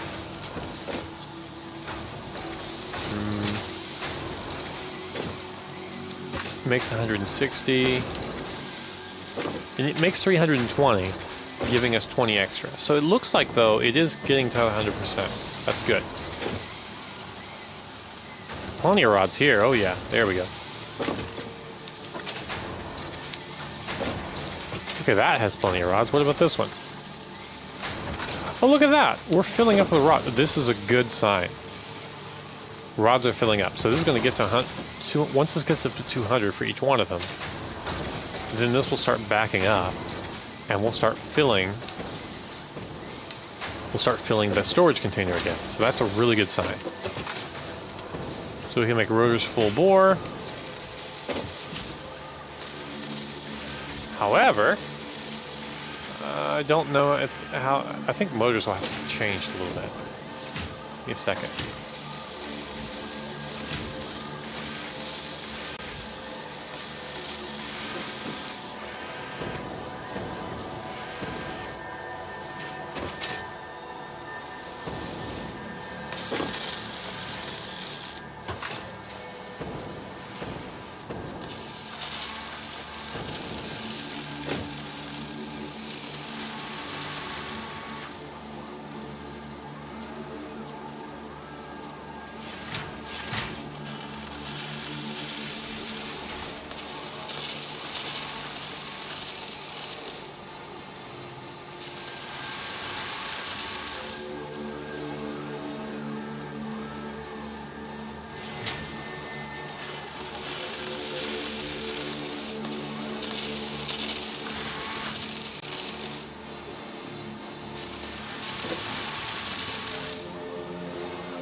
Alright, so the good news is we are able to make motors 100% right now.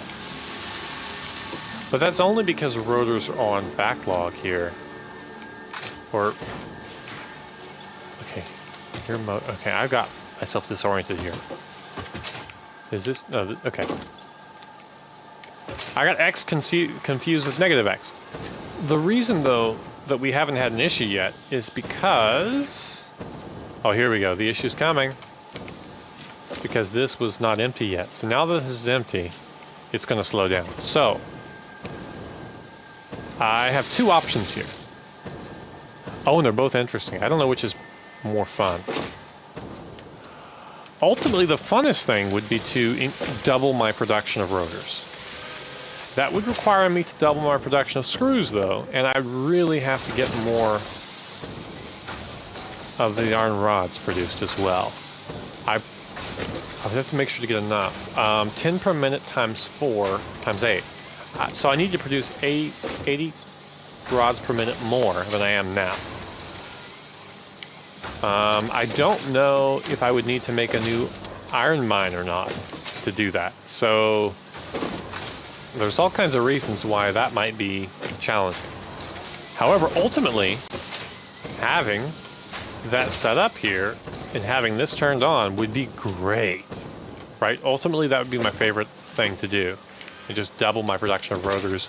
We always need rotors. We're never producing them fast enough. So that is an option. The other option is just to reduce the speed we're making motors at. And I think that's viable, although I'm not sure.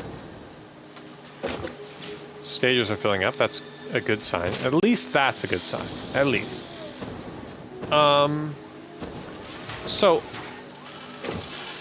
if I reduce the speed here a little bit, it's going to solve the problem for rotors, right? But, 'cause we're using 6.5 per minute. We need to get that down below 4, I think. Yes. But the issue is, how many motors per second do we need here for the other thing, which is, I think, this.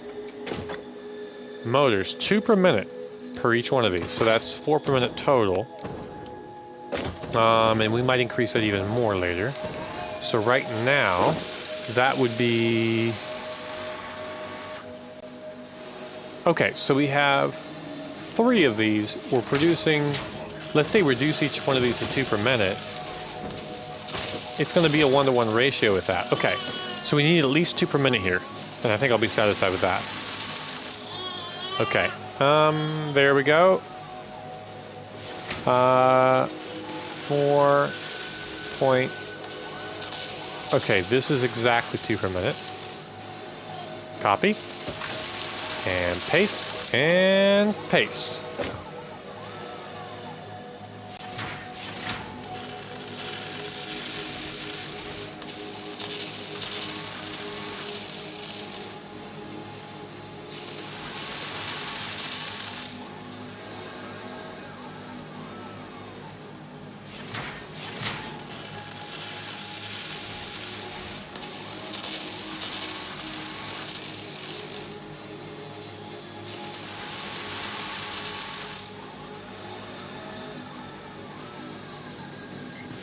Alright, so I think that's going to be good.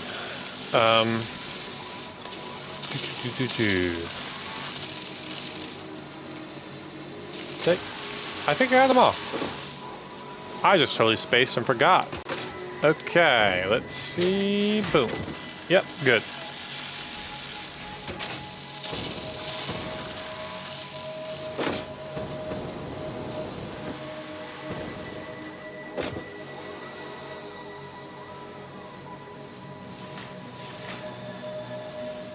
Well, the only other thing of consequence to worry about at this point is, where is all my rubber going?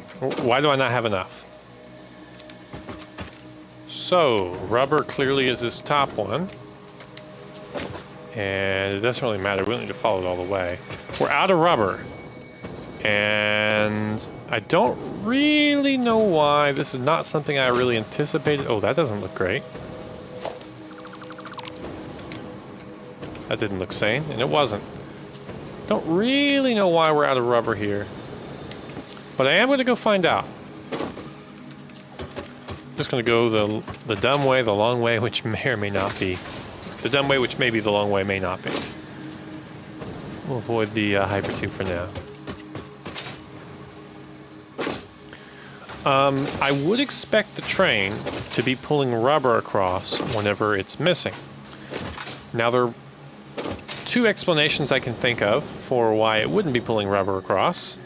One of them is that the train is doing something wacko I don't understand because I've misconfigured it. That's one option. I hope that's not it. The other option, which is kind of the boring one, is that I'm simply not producing enough rubber on the other side. Yeah, that's the other possibility. So, let's look at this. This has got, presumably, okay, nothing there. And plenty of plastic here. 71 items per minute transferred. And this says 306 per minute. Oh. So a really high transfer rate. Okay. Interesting. Here comes the train. Okay, well, it looks like we're full of something. It looks like we're missing... Oh, we're missing rubber. You know, I recall there being something hokey on the other side of that, so maybe it's like just not working at all. So who knows? We will see. Hopefully I'll jump onto that in a minute. Give me a sec.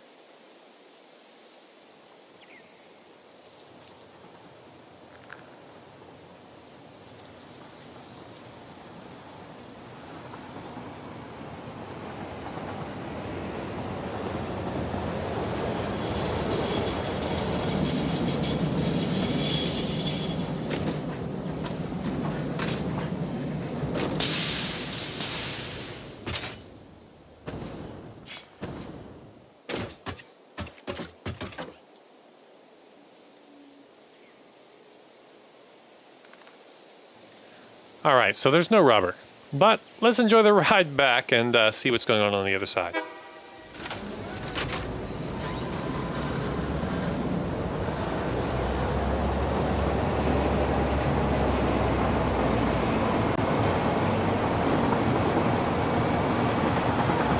Apologies, folks, I just noticed some buffering there on the stream, but it looks like it's been resolved.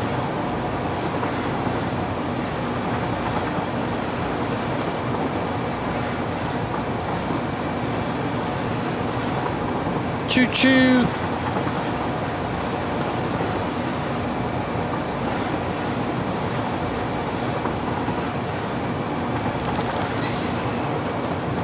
Honestly, this is a lot less violent than riding the Hypertube. Clearly, this is slower than the Hypertube cannon because it's just a lot more peaceful, right? So, I was kind of wondering which one was faster, but it's pretty obvious to me now that this way's slower.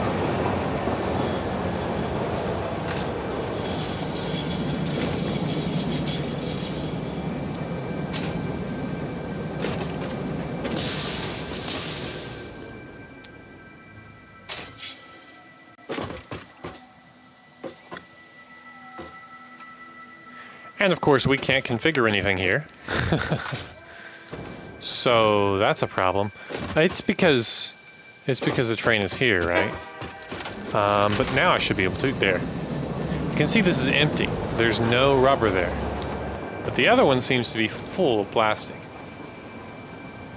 All right, so it's a sourcing issue. And let's take a look. Here's, whoa. Maybe the parachute be appropriate here. Okay, that's empty all the way over there.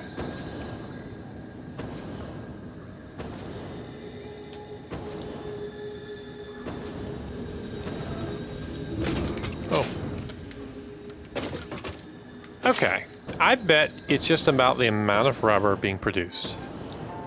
Bet that's all it is, just not enough. Or wait, did it stop producing rubber because it backed up on the, whatchamacallit, the gunk again? That could be. There's no rubber here. I don't know if that's where rubber is supposed to go. Let's see, this is... Right. So this is full. So let's take the entire segment and flush it. That's going to be a temporary fix. Come on. Flush. There we go. Why doesn't that work? Oh, full network. There we go. Jeez. There we go. Perfect. Get rid of all that heavy oil residue for now. Temporarily fix it, but man, it's filling up pretty quickly. Wow. Okay, so now this should start working again. Okay, temp fix. But again, this whole thing over here is a little bit, all of this is temporary, right? So the real way to fix it is down here, I think. Are we just making plastic here with both of these? Whoa. Okay, yeah, we're just making plastic with both of them, which is fair enough. What can I use the heavy oil residue to make? That's an important question to answer. I think this is where it's used. In the refinery. Okay, so we can take the heavy oil residue and make... Excuse me.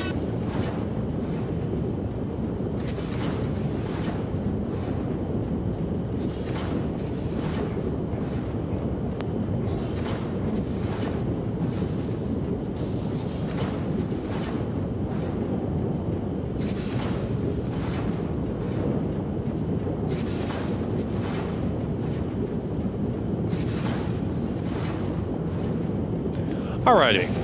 Oh, excuse me. Let's see what we can do. This takes heavy oil residue to make petroleum coke.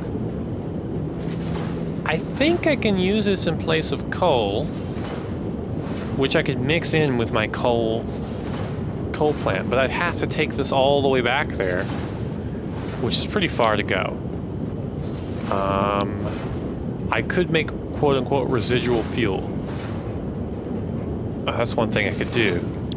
Okay, so here's the idea, right? I could make residual fuel and give preference to it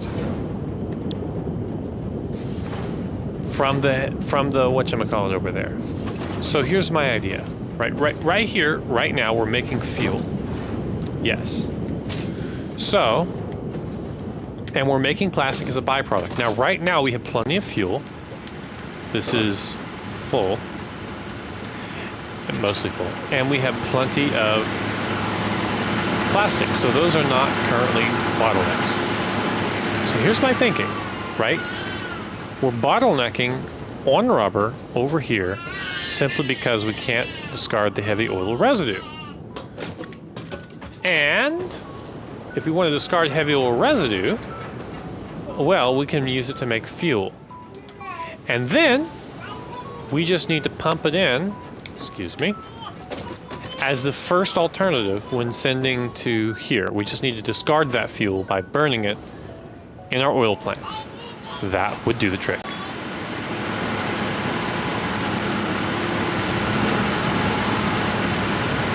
Now an alternate would be an alternate idea would be to double the amount of oil power plants we have, and then to use the residual, like the polymer residual that comes out of it, instead of using it to make plastic, use it to make rubber, so that we can make the same amount of rubber that we're doing of plastic here. I find that very appealing, although time consuming. But that would be a good idea. It'd be a lot of fun. It'd be a big, you know what? It would be a great distraction from doing the bus work for now. So that's something as a positive. It'd be something else to do, right? But I think for right now, I'm going to do the first option. If I can. Which is to say, I don't remember if I have what I need. So what I need is a valve that will limit pipeline flow rates. I want something that's going to create preference, right? I don't really want to limit the rate of flow. I just want to say, hey, use this source before that source. And I'm not really sure how to do that without calculating the exact flow rate I'll need from each side.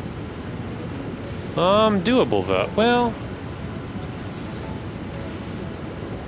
the problem is the flow rate of fuel as a byproduct of manufacturing rubber is going to vary based on how much rubber we're using at a given time. Right? That's the basic problem with this. We're making rubber there. Whoa, whoa, whoa. Okay.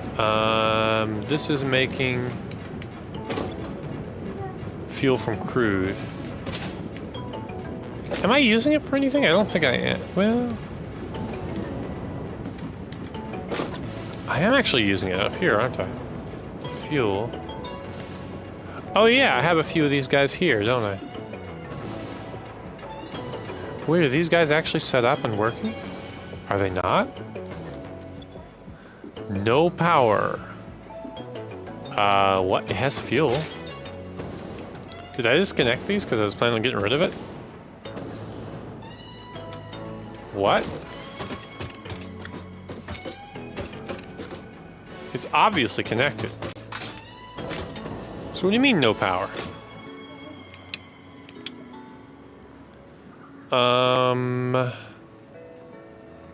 Is there no fuel coming in? I guess that's it, no fuel. Let's see. This is empty. Excuse me.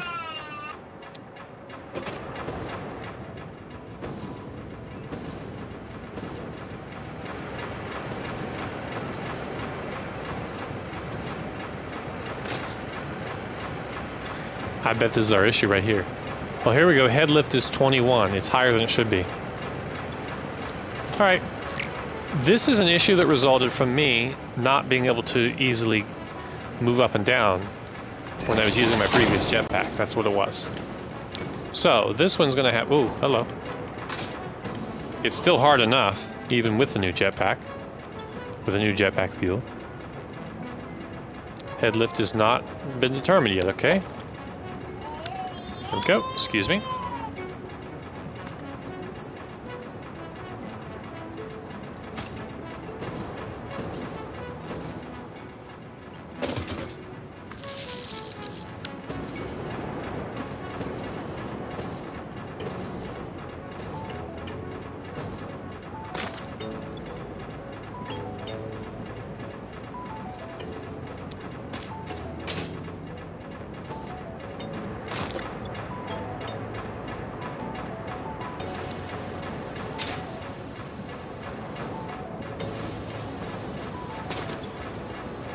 This is kind of hard to figure out. Like, it's complicated.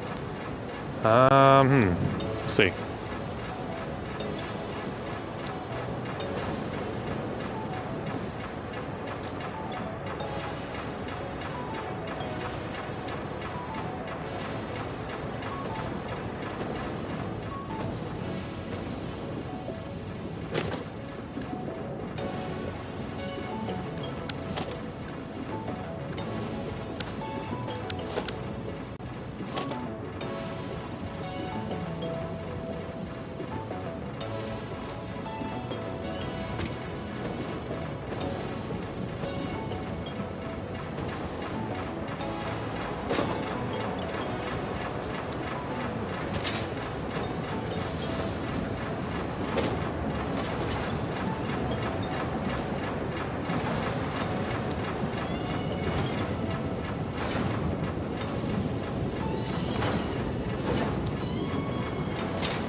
Just a minute, folks.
Okay, we'll see if that worked. I found my kiddo a safe place to spend his time, but hopefully won't bore him.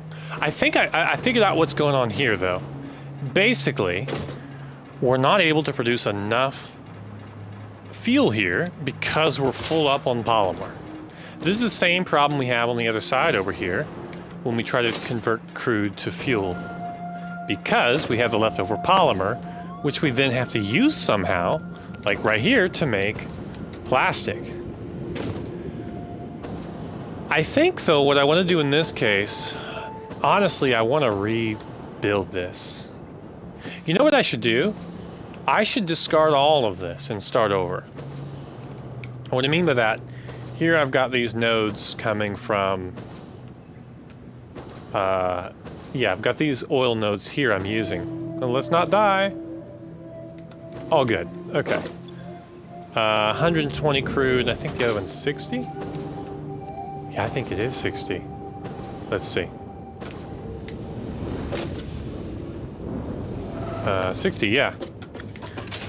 So, I think what I want to do is take these original two that I looked at, and I want to use them differently than before. So, that's my idea at the moment. 120, and I believe this one's also 120, if I recall. Ooh, hello, hello, hello. Got some Caterium there, great. Oh, this is 240. Oh, hello, 240. We're wasting this. This is 240, and we're wasting it. Man, this is big oversight here. Okay, this one alone could be doing so much. I think what I want to do is just... Okay, what I want to do is disconnect this. Ignore the problem up there for now. Because the idea... Basically, the idea I have is to just make this section up here slowly become less and less relevant until we reach the point where I can delete it without losing anything, right? That's my goal. That's my long-term goal for this section. Because it was basically all an experiment, and a way to help me get early plastic and early rubber. To be honest with you, the original purpose of it, the original purpose, was just to get a bunch of this, which I have plenty of now. Smokeless powder to make the rifle ammunition, which I've honestly never needed anywhere near that much. So I think my goal at this point is, we'll let this go ahead and continue running with 120 that it has, and we'll take the 240 and try to do something more useful with it. So, 22, you know what, here. Let's go ahead and fix this, right? And then not think, wait. Let's go ahead and fix this. And then hopefully not... Wait, do I have it going the wrong way? I think I do. Yeah, that'll help with things. There we go.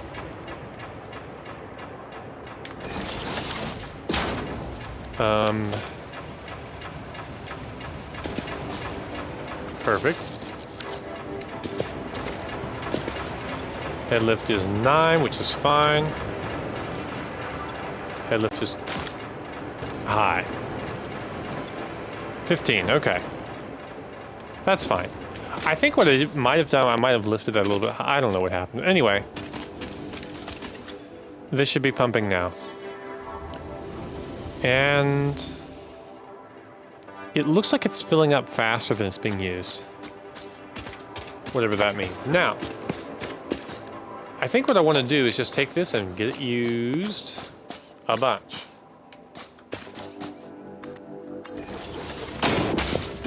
Now then. I don't care for this to really be fancy or anything, but I do need to figure out where I want it to go. Okay. Another level here would be good. And then we just send the rubber over. Speaking of, do we have rubber going right now at the moment? I'm not seeing it. That doesn't mean it's not there. I think there's at least some of it going over. Anyway.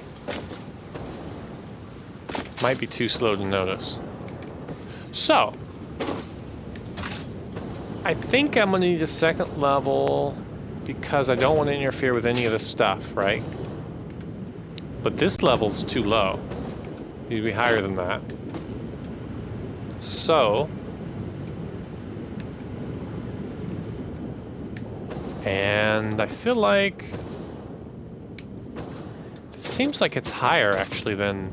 This is weird. It feels like the refinery's higher than the power plant. But the smokestack is higher. Let's just verify that. Oh, come on. Come on.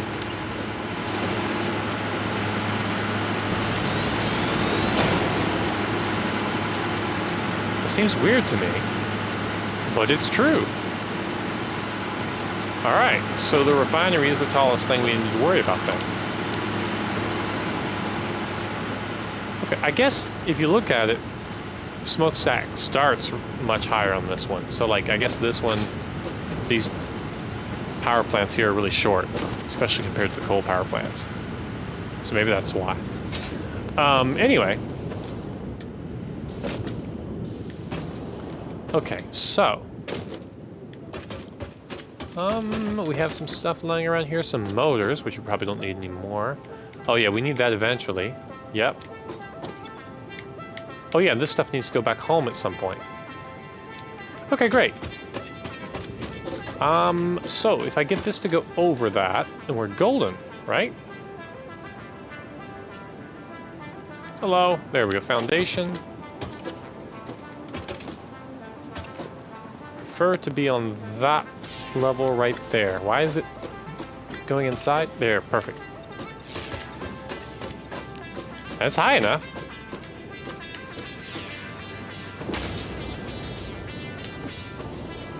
Alrighty.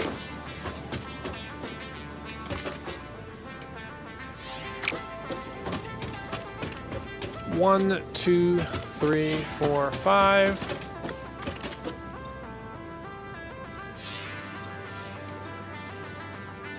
Four. Five, and let's just measure again because I'm just worried about this. For some reason, this bothers me. It shouldn't. But I want it to be exactly 10. Okay, good.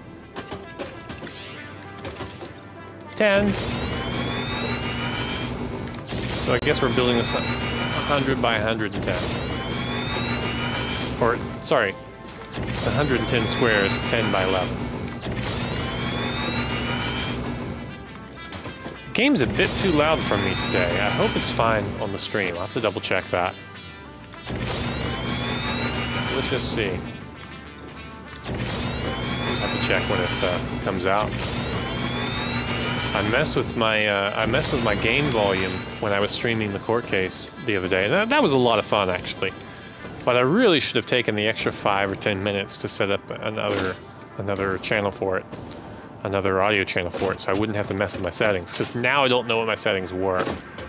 Oh well, that's life, you know. Oh well. So.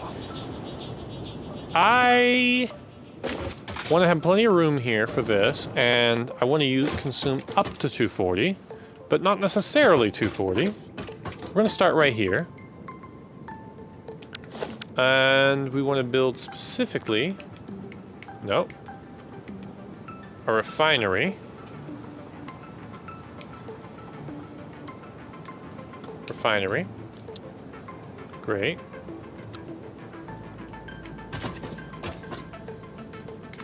We want to build several. Now, let's do some math here. From crude oil, we want to go ahead and make some rubber. And we have heavy oil residue as a byproduct. Okay. Now, I wish I had my... Hang on. Give me a sec.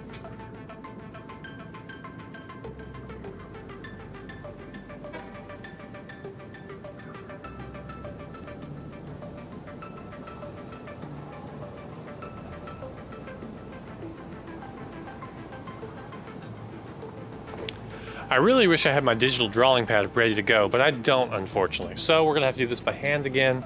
You'll just have to imagine. And I don't even have a notebook, hang on.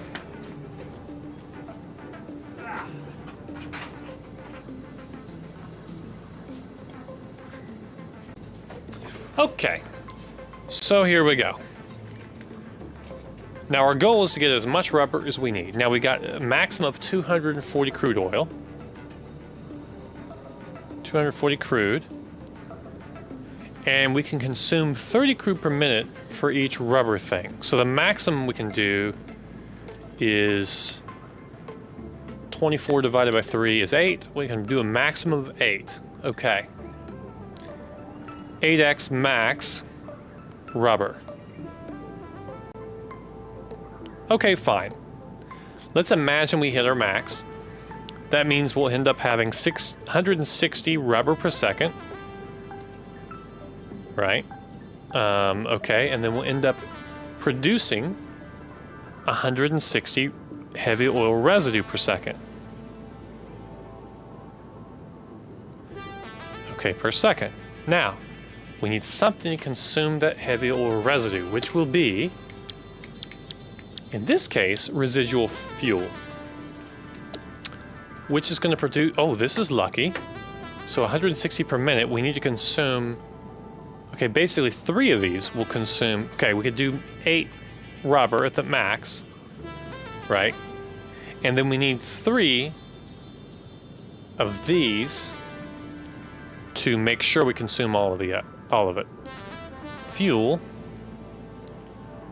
from, what is it? 180 heavy residue per second. Okay.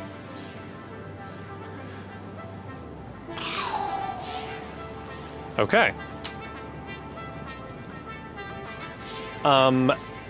Then, the way I would use that fuel, I think, would be... Oh, how much fuel would it be? Hang on. Oh, come on. Let's assume we got all of it. 3x fuel, that would be... Yeah, that would output... That would output 120 fuel per second. Okay.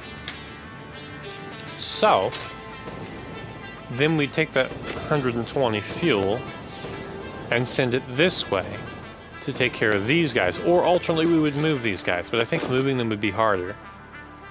And they're going to consume 20 per minute, which is not enough. Not enough. Okay. We need 6 of them, total. So now we're talking about basically just adding 6 down here at this point. So another 6 to match these 6, which ultimately is the right idea. Why is this one green? Why is it a different color? That's so interesting. Is it to do with this? Is it perhaps to do with...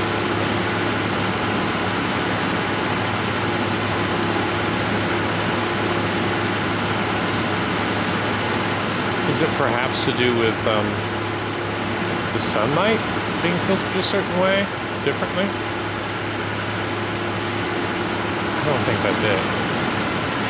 Oh wow, not all. Okay, some of them are like that. Yeah. See, that one just switched. Maybe that means it's actively burning. No, that's not the difference. Not getting it. Not getting it. Okay, anyway. So we're not going to do that. We're not going to jump it up to that level. I think what we'll do for now is have 2 of these producing rubber. And then we'll have 40 heavy oil residue as a byproduct. And then we can produce 80 fuel as a result, which will still require 4. Okay, let's start with 2. Wait. Let's start with just 2. Perfect. And just to double check, we need crude Okay. Yeah, we're gonna barely use any. Okay. Wait. Wait a minute. Did I just... Wait, I should not have messed with these guys. Yep, should not have messed with them. Okay. Yeah, that could cause lots of unintended consequences.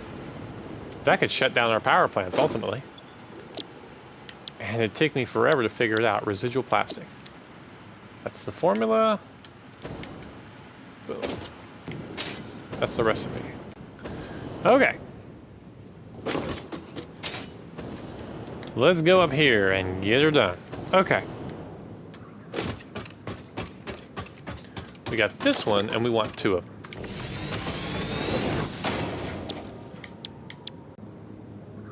Rubber. It doesn't require anything except crude. I may as well do it ground level, I think. Wrong way. Okay, go this way. Pipeline.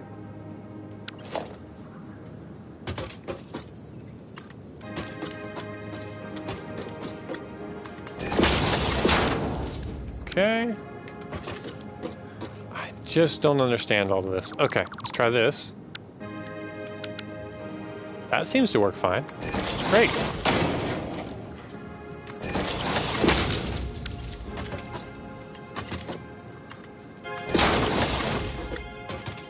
Pipelines are a bit on the weird side as far as building them. Okay. Now, we need to pump it up here by some means.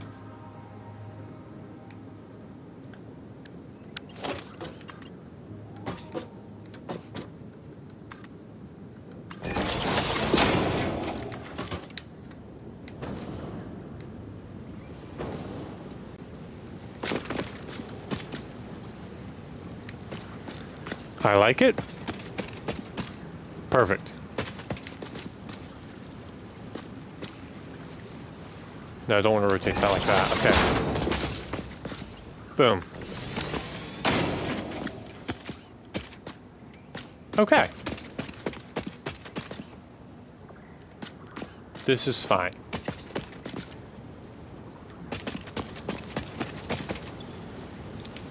Let's see. It's filling up to here. That's fine. Great.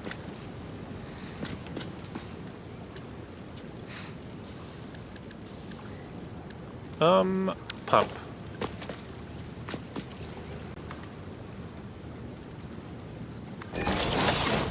Now, without looking... Okay, without adding power, I don't really know what the lift is.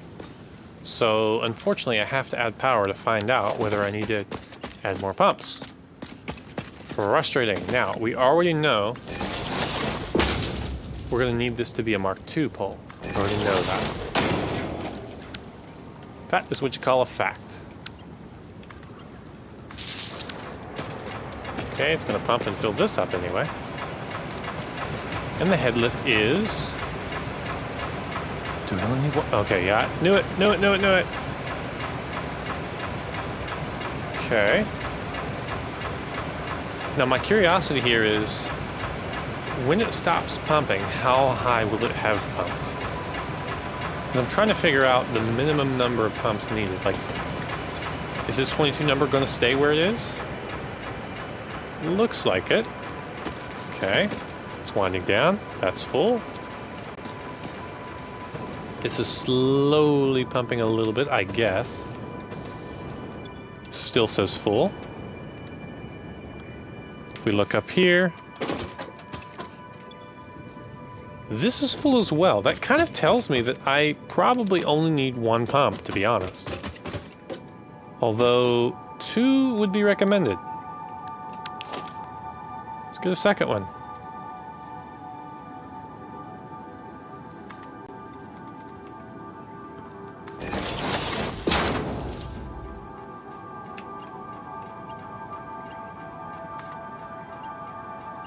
Come on. There we go.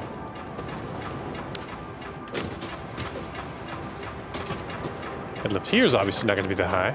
7. I really don't know how head lift math works. This still says 22. I don't know how the math works. But it ain't mathin'.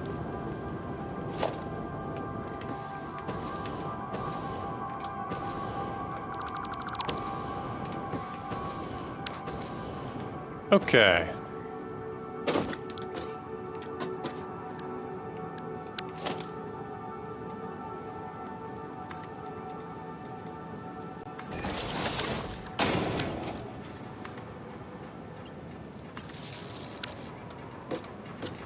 Okay, they're both pumping anyway.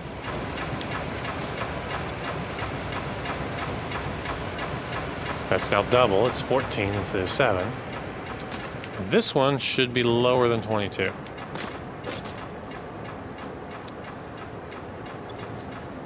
It's 20.4. Still high. Yeah, I really need to learn how this stuff works.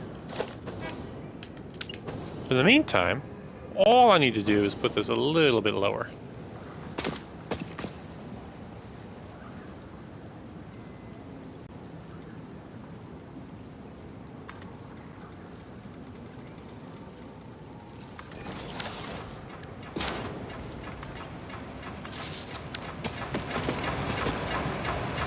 Looks like that's lower.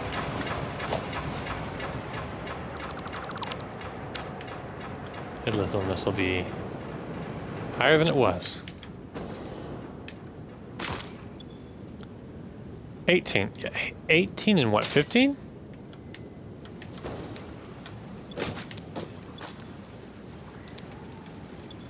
$18 and 16. So like, okay. Yeah, I just don't know how that math works. I don't know a lot about fluid mechanics, like fluid physics. It's always been really confusing to me and unintuitive, so. It's one of these areas where I'm gonna struggle. No power, that could be an issue. But no problemo.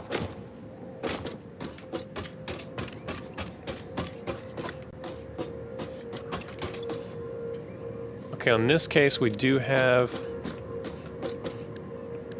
two types of output.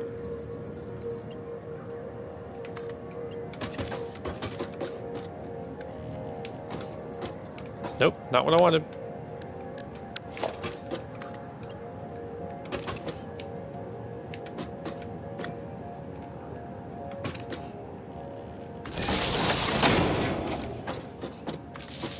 Okay, they both have power. Oh wait, no they don't. Neither has power. Yet. Until... Huh.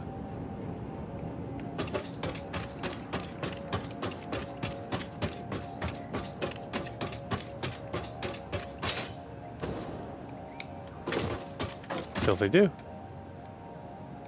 Too long, okay.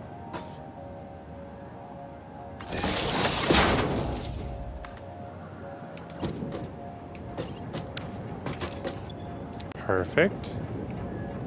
And this is looking good. All right, we're doing stuff. We want the rubber, we have to deal with the residue. Residue first, pretty please.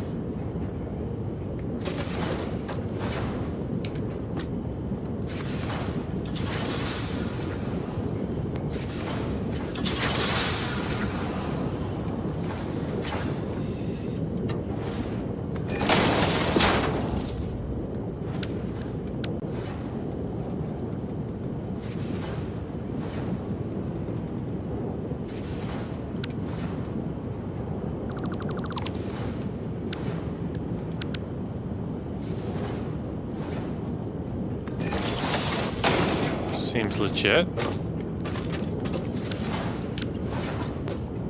Let's see how this one goes.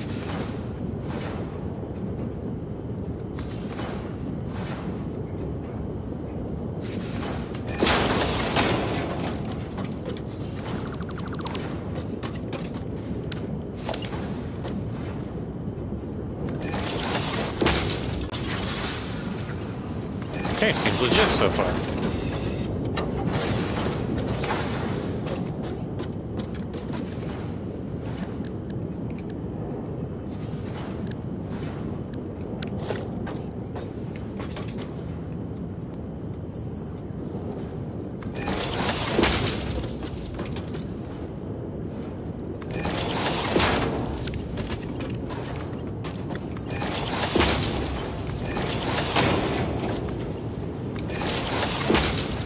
Okay. Actually, we got this going the wrong way. We do. So we have to start over, because that's how life works.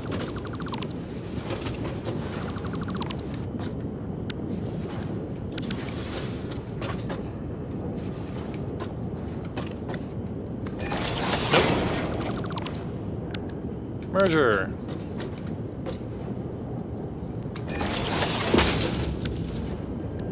We do want to have a separate merger here because we're more than likely going to add others later. Yes, now we want it to go down here and connect.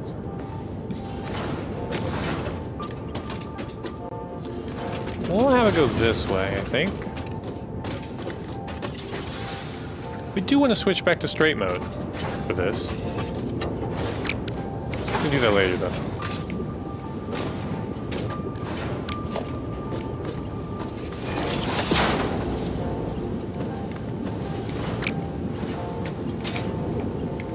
Hello.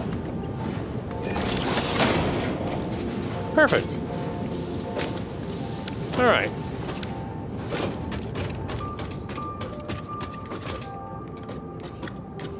I think this works fine. Now this is interesting because we really could combine these, I think. I think that's what I'm going to do.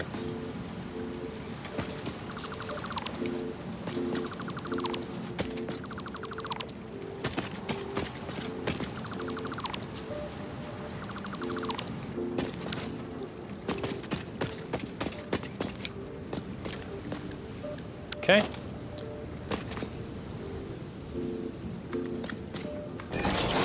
Okay.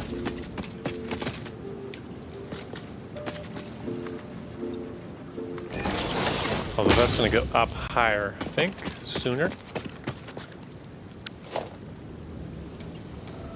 Come on, connect to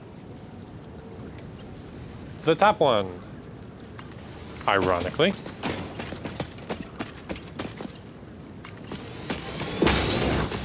Wasn't that poor planning on my part. C'est la vie.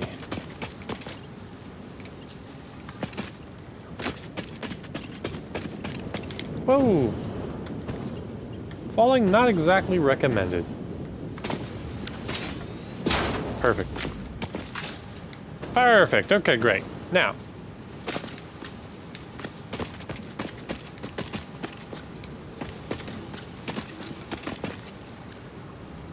We need a merger here.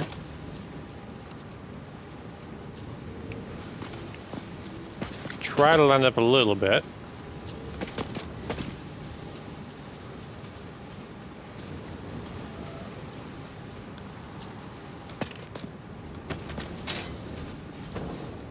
Right around here. Perfect.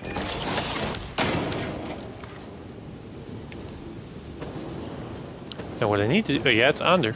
Under's fine. Whoa. Over would have been ideal, but you know, you live and learn. This is, we're modifying an existing thing. We're not starting from scratch, so there's no way to predict that. Now.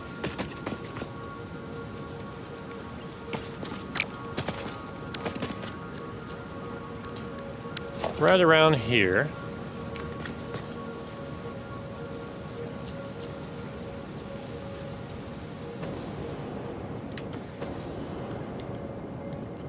Let's not worry so much about being exactly in the right spot here.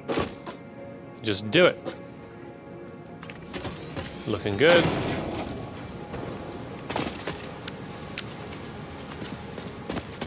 It's backward.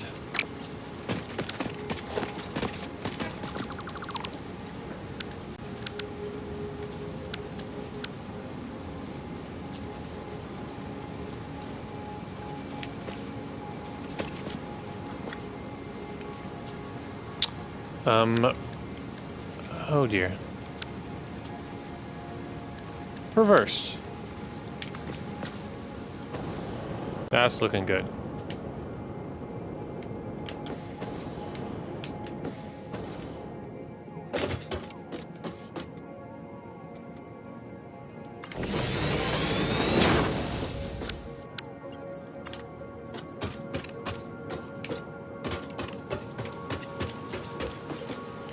Boom. Okay. Getting there, getting there, getting there.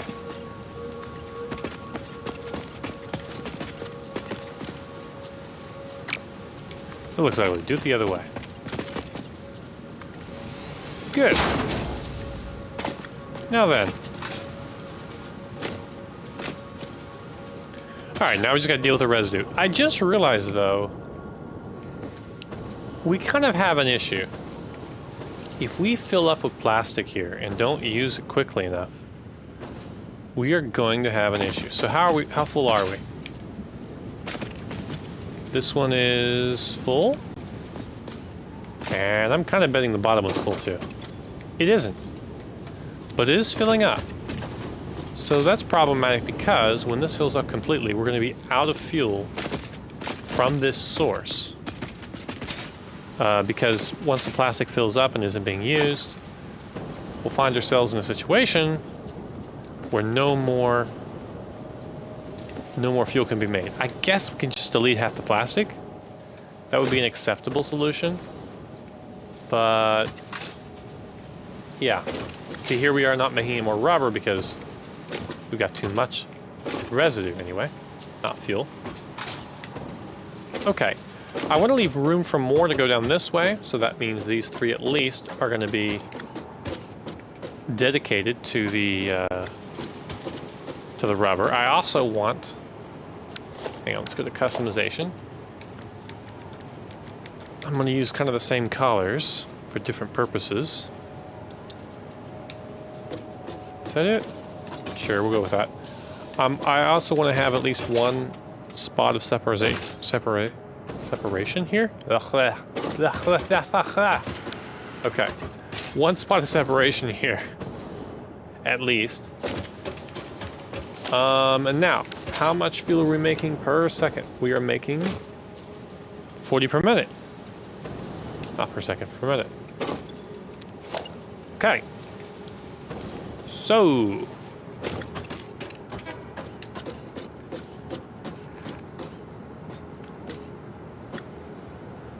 Okay, this looks good.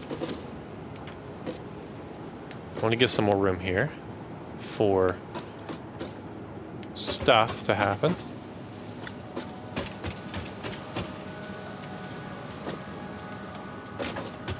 Uh-huh.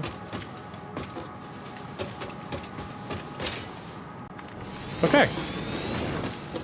1, 2. Now the recipe here will be residual fuel. Oh, residual fuel made from...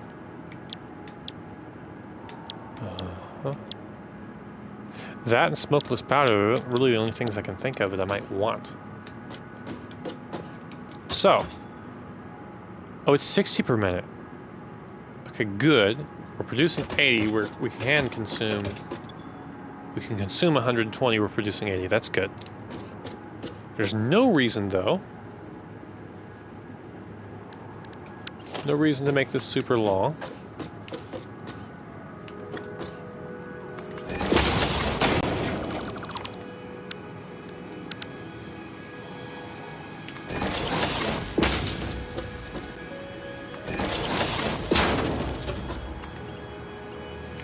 Oh, the mysteries of piping.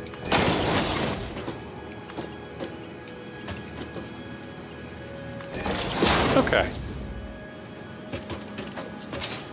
Now what I should do from here... Yeah, I know what I should do. Put another one of these in the middle, squarely in the middle. Like that. We may need a pump, but I hope not.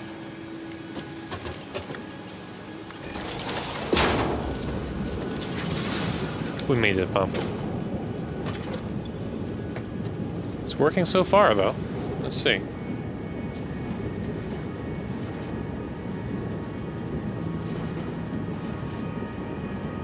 I mean, quite honestly, the main thing is allowing these guys to go at full speed. Nothing else really matters. Looks like we're able to empty them of residue. Everyone of residue. fact that it's not flowing very fast isn't a concern of mine at all. Okay, great. Not a concern.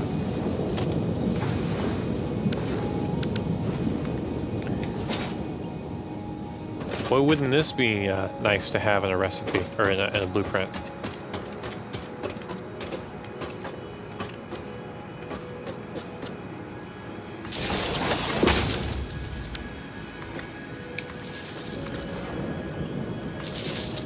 Okay. Output's just fuel. That's good.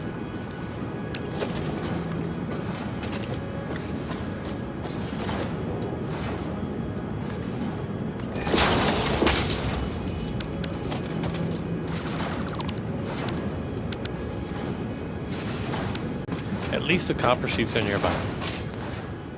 And honestly, if I hadn't looked today, I wouldn't have known that. So I would have gone all the way back for nothing.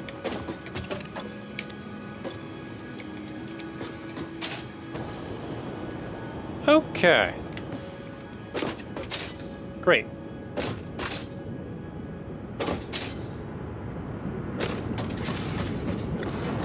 I think what I need to do is look into some physics. Oh, I need to look into some water physics, right? I know there's documentation of it, and I think there are ways to get one source of fuel to be preferred over another. I'm pretty sure I can do that.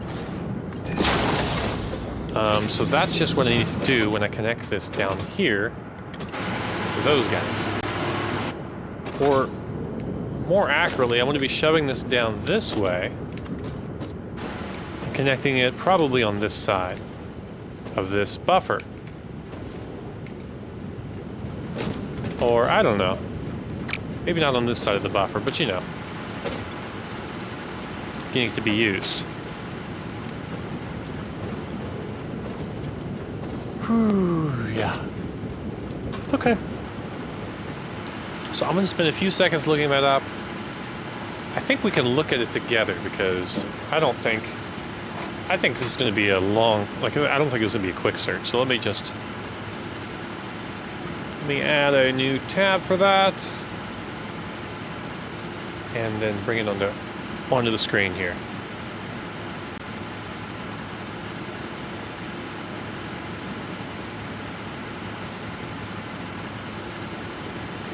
Is this the one? I think we're there. Okay.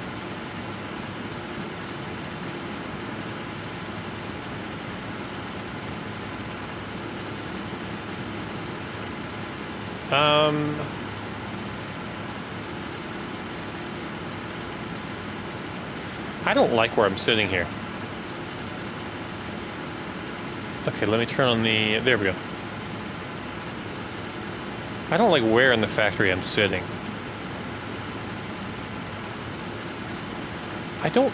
Let's see...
back to our factory.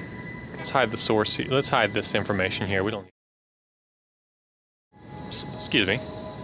Yeah. So I think what I'm going to do, honestly, is I'm just going to take what I have and toss it in an awesome sink. Because I don't want to think about it anymore. We've kind of gotten way off the rails. Our main goal here, remember, our main goal is to make sure we have rubber coming, which is a problem we're solving, all right? So as far as the rest of it, yeah, I'm fine with just solving it that way. Okay, so here's my question.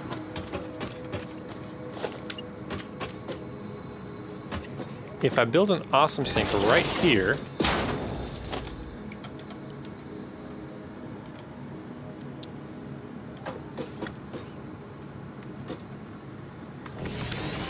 okay, we have to have a physical good to go in there. Okay, that was my question. So, if I want to package those fluids, logistics maybe? No. Production maybe. Packager! Packages and unpackages fluids. Headlift 10. Has both conveyor belt and pipeline input and output ports. Right.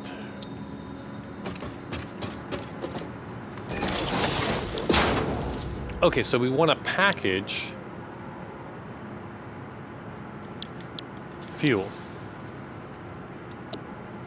So we can package... oh, we need to get canisters, okay. We can package 40 fuel per minute. And here we're producing 60, 120. So we need 3 of these guys. All right. Okay, yeah, we're getting there.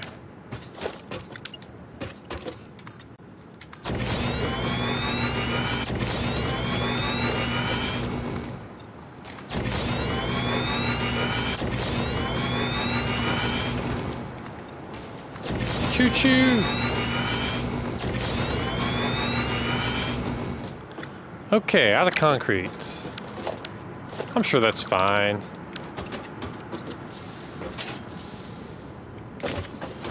Okay.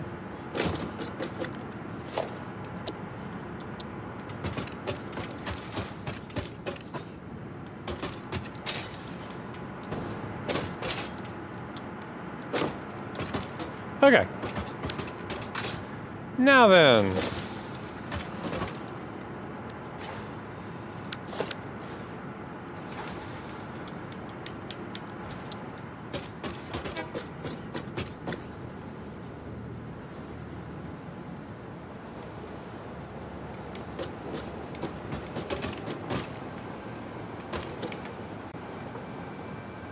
One, 2, 3. Right, we need 2 things coming in. Okay. This is going to be a riot.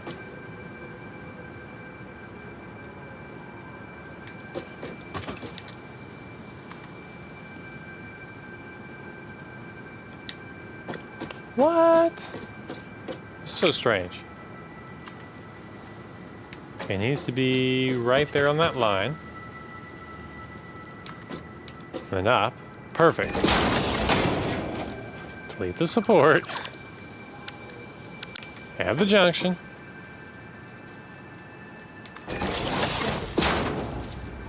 Snapping.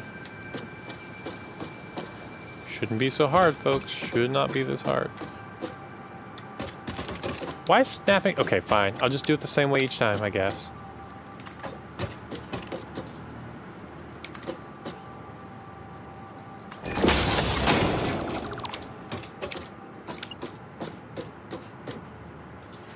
Great. Now can I do the 3rd time here?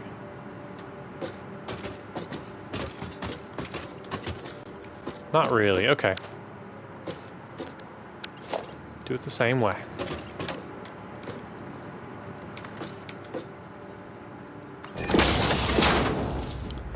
Well, things that I've learned. This, yeah.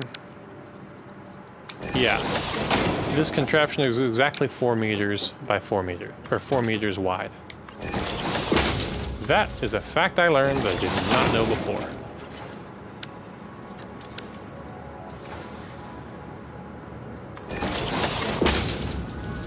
Kidooks.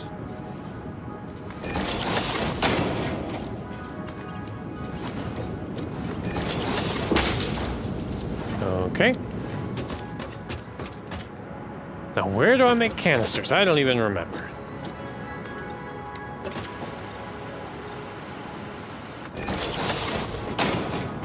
Needs to be nearby, though.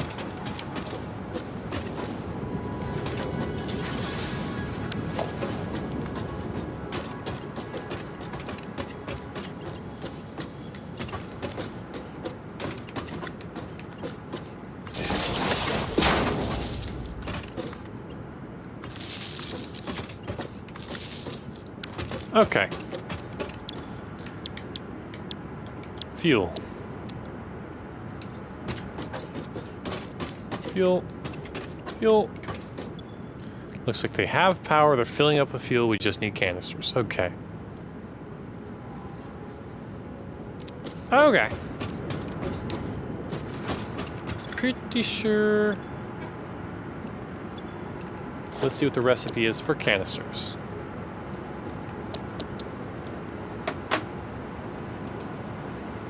An empty canister is... Okay, 2 pieces of plastic. Hey, that's nearby. That is helpful. Very helpful. Okay.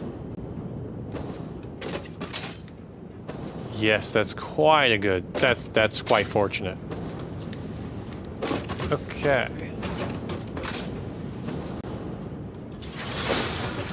Because some of these canisters can also go into the awesome sink as far as I'm concerned. I'm just going to get some more concrete. Let's go yeah, let's not try to skimp. Because whatever we do now, we're going to have to live with it, right? So, let's not miss the obvious things we could have done better. Okay, not much there. Ooh, I thought... Okay. Is that just fuel? Packaged fuel. Interesting. Don't know why I have it. Oh, that might have been for my Explorer, my car, that I made.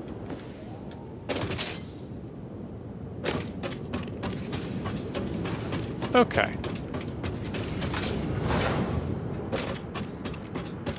I did miss something in the chain. I'm gonna do it over here.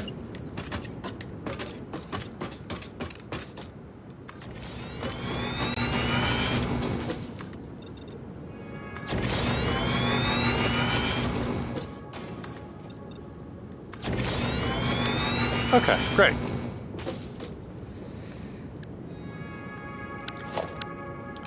I think I just need... Well, it only takes 1 ingredient, so I imagine that would be produced in a constructor. So let's see.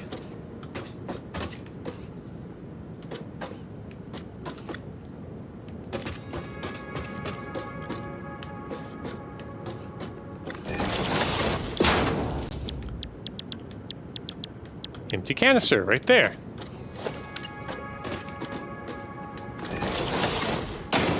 How many per second do we need, actually? Let's think about it.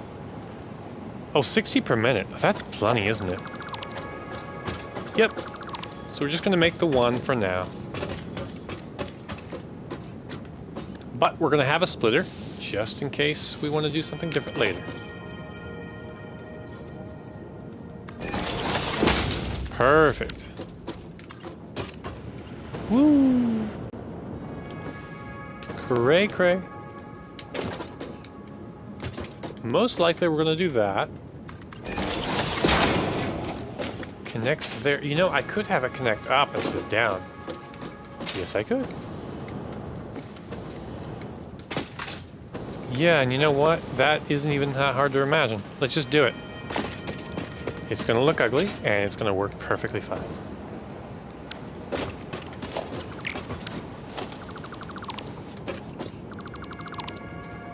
Okay. This is the way in. Use a lift. Boom. Okay. Looks good to me.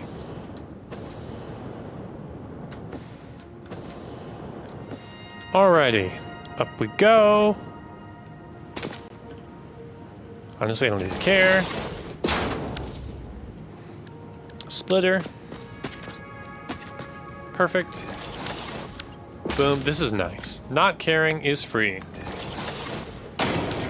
And we just want to make sure some plastic actually makes it this way, and it does. Woohoo. And then this is nice. No power. Okay. Power's the next thing.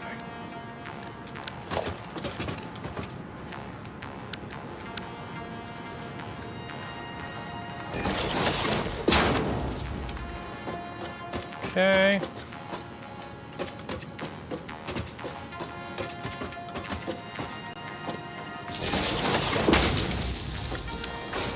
Okay, great.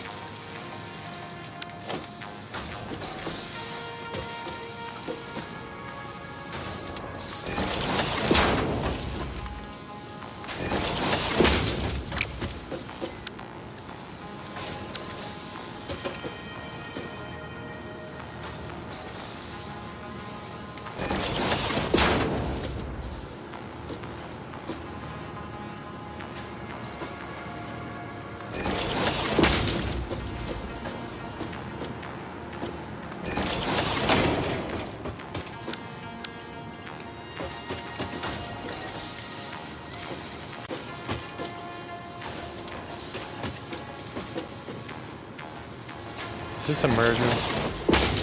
It's a splitter. Good, that's what I want to. Alright. At least get this started, right? Get this party started.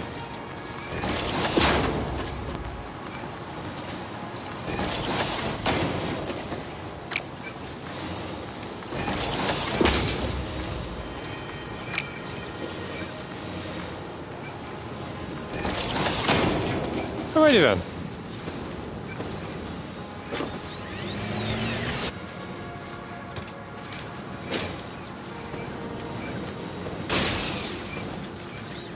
Each one of these is going to use 40 per minute. Oh, we need... Okay. Hang on. That's going to be 40 times 3 is 120. We need 2 of these. At least 2.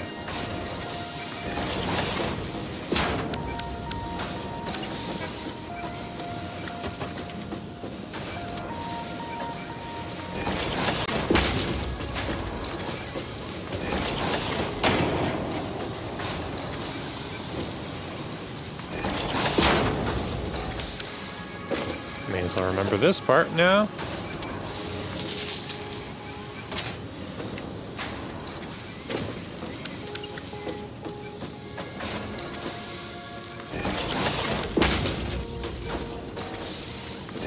I probably will want 3 of these just so I can have some plastic go in the awesome sink. Right? You know what? I needed to keep the same rotation. This is maddening when it doesn't. Sometimes I wanted to keep the same rotation as the thing I selected, as I sang, and sometimes I wanted to keep the rotation I already have. So it's really, I'm not sure which is better in general. Just know it's always surprising when it doesn't work. Okay. That should be enough to keep them fully stocked, and then this can all go in the awesome sink as far as I'm concerned. Yeah, okay. Tell you what, that might just be enough plastic used to prevent us from running out of fuel. So we'll take that risk for now.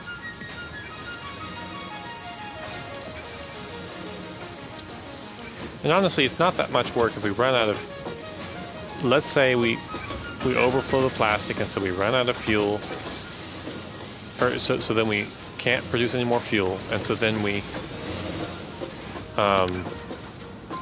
then lose power.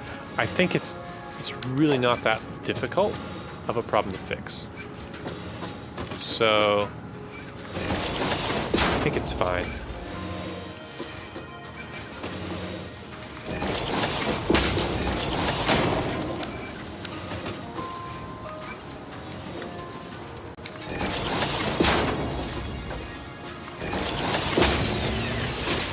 Because all you really have to do is get rid of the plastic, the extra plastic. Well, the problem is, though, once your power goes off, you're kind of screwed, aren't you? Yeah. Maybe I should give more attention to it now. Maybe.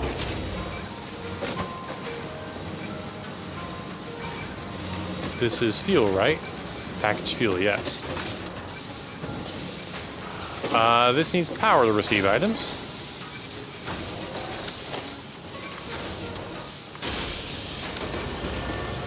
Okay, great. Great!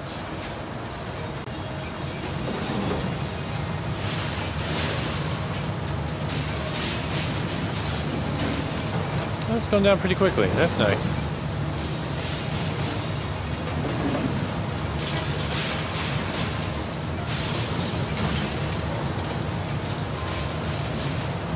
Wonder how much this is worth individually. Let's look it up.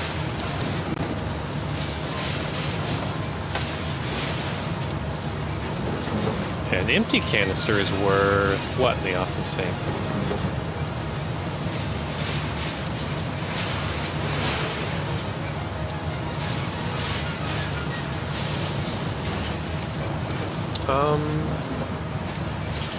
I'm not actually seeing that information.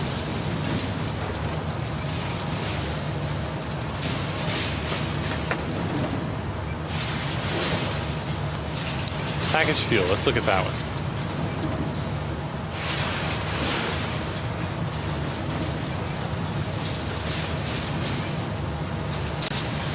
I feel like the information should be in here somewhere. I just don't know how to access it with,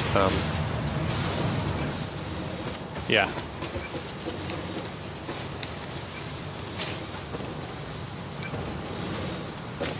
Oh.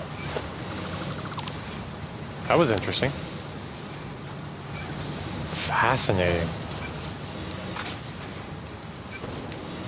Oh, this could help. That could increase volume, yes.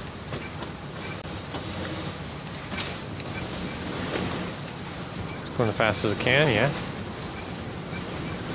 87%, that's interesting. Is it a lack of fuel?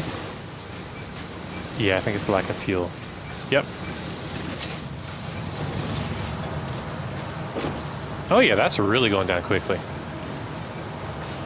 Yeah, baby. Okay, great.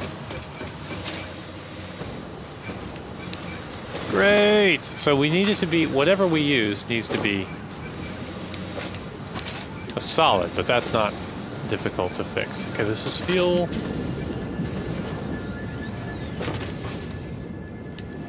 Whoa. This is heavy oil residue, which is almost empty there. Fine by me. I don't need it to be, I don't need any of this to be 100% efficiency, except I want these to be 100% efficiency.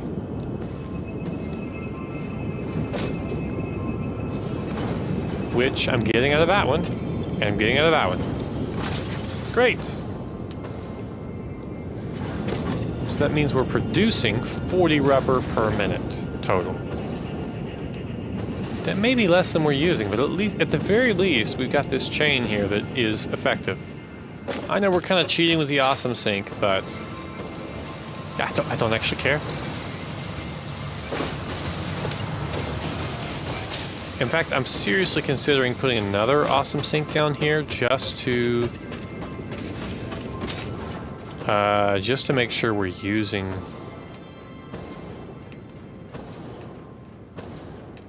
just to make sure we have plastic moving.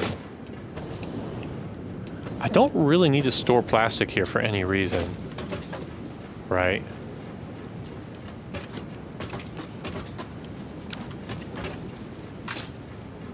I really want a priority splitter. Is that even a thing that can happen in this game? Let's take a look at the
Apologies.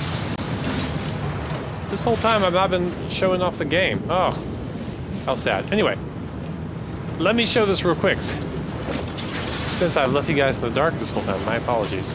Alright, so you see when it goes through here, when the plastic goes through here, 50% goes this way, 50% goes this way. So there's now 1/2 and 1/2. 1/4 of it, or 50% of the remaining, in other words 1/4 of it, goes this way and then merges back into here. Right?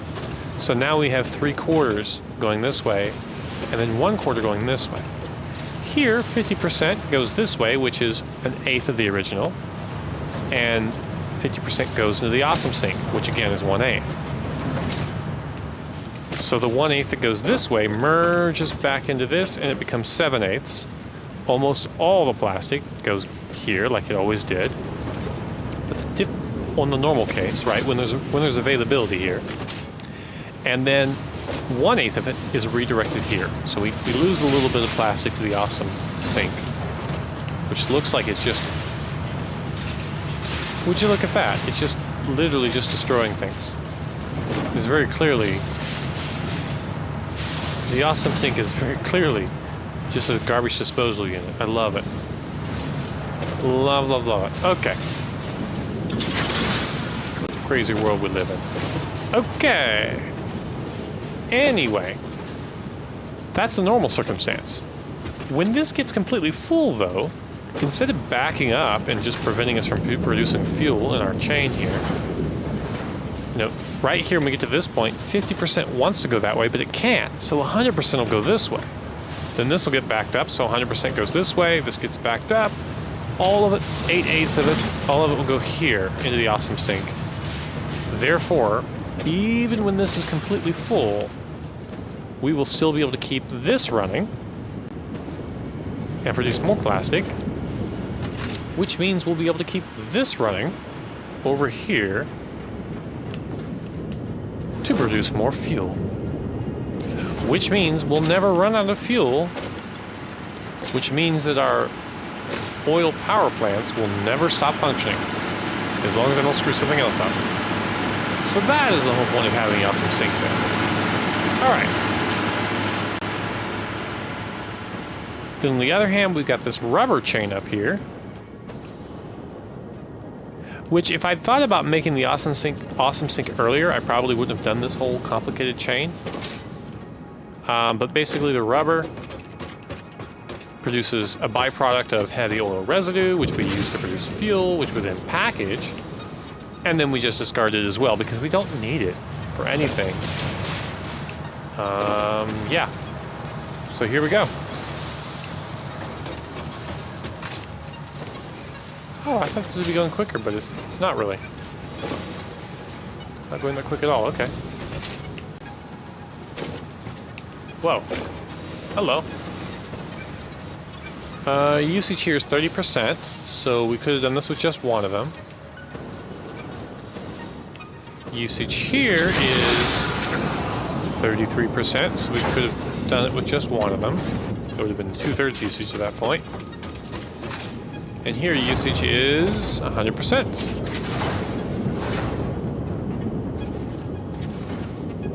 And 100%. Okay, so I can produce more of these. That's the good news. Let's do that.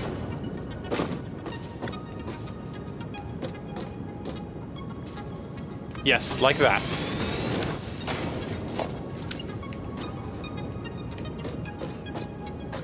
Come on. Does that do it? Looks like it.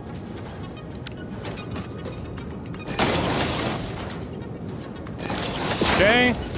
We just need power.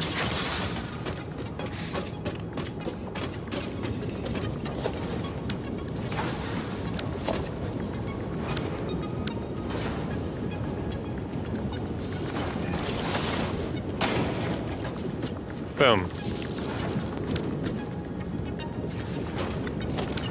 Okay, can I do that here?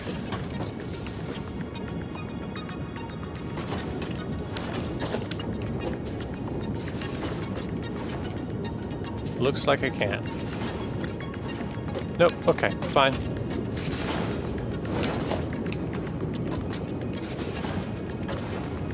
No worries.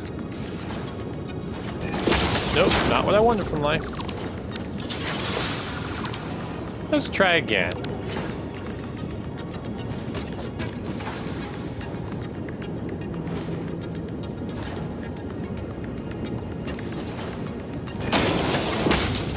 Hopefully that's enough.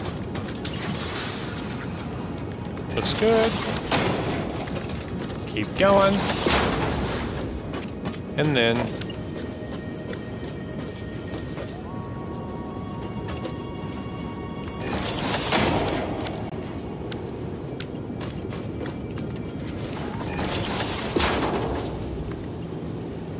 back in the straight mode.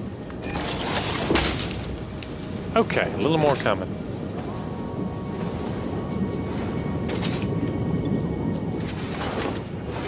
This wouldn't be too hard to blueprint either. That's the nice part.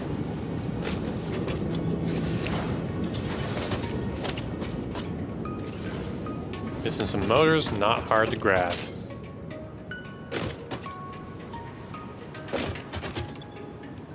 Whew. A lot of motors.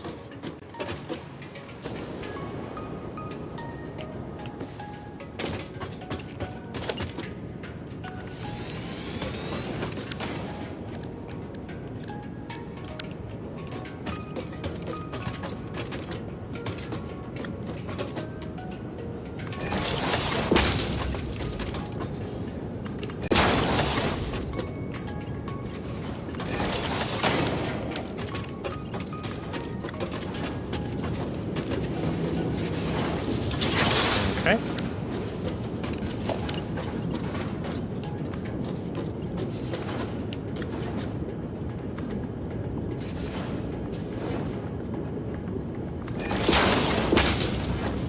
Seems short, but maybe... Yeah, it's the same height. Great.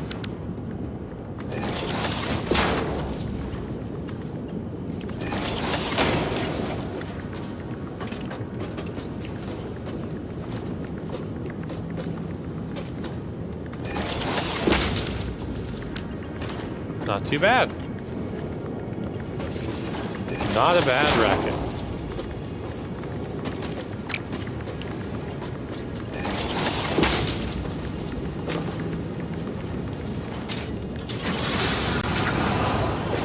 Okay, so we doubled the production of rubber. That's a good sign. And this should say 66% when we're done, or after we let it balance, instead of 33. That's my hope. Now, what about head lift here? Does it say anything about head lift? Maybe. This looks fine. It's certainly not... It's not full, so... It makes me wonder how Annie's getting across. I mean, normally you'd expect this to get full before this could have any in it. Unless it's compressible fluid, which could be the case. I don't know. Well, expect it to be compressible, but I don't know. And this is very low. Okay. Well, that's good. That's good. And I think this is probably a great place to end it. I do want to see, though, before we go, I want to see how oil's going on, how oil's shaping up here. You can see it's still not going that quickly. You know, we haven't filled up completely on this side. We haven't buffered it. But hey, look at that. We're using plastic fairly quickly, to be honest. Okay.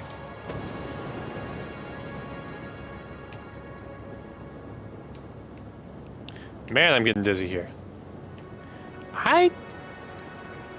Oh, I can't even get up there, can I? Maybe I can with a second jump here.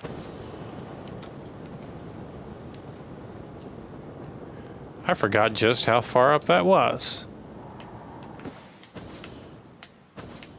It clear... Oh, come on. Oh, geez. We're gonna die. Not quite. Clearly, this is a great use case for a hypertube. But how often are we really going to need this? So, you know. Here we go.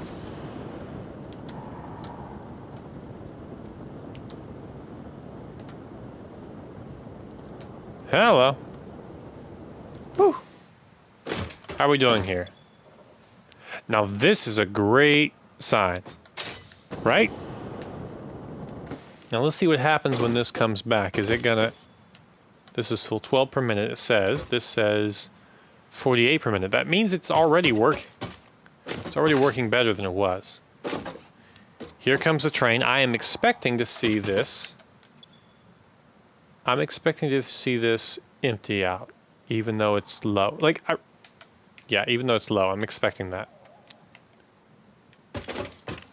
Looking at the train, it's hard to say, but I'm assuming it's still full of plastic. Yeah, it looks like it. Okay, great. We're gonna get it out of the way here so we can watch it. Let's just see what it does.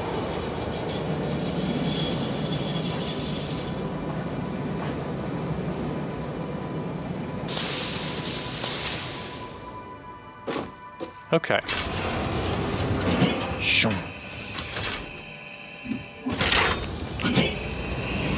Oh wait, it's not gonna let us look inside there until the train's going. Okay, so we're bringing this over. We can't look in that one, okay.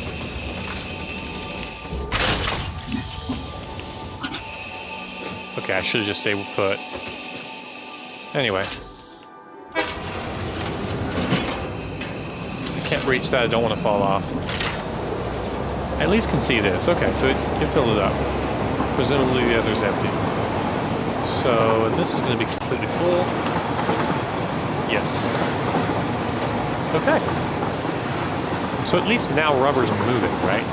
Rubber's moving where it needs to go. Great.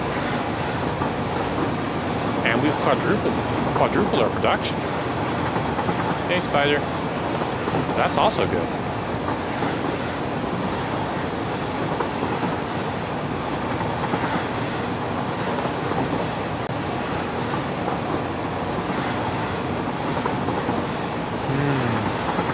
I think the game might be a little too loud. But hopefully not. We'll just see. Slowing down. Plastic's probably not going to be grabbed, but I want to get out of the way just in case.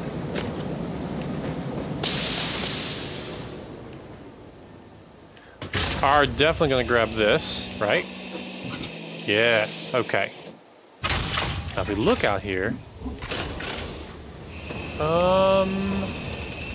looking good, we're backed up on that. That's good news.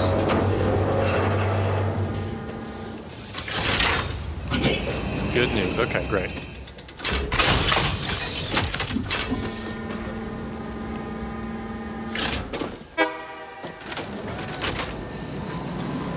Okay, great.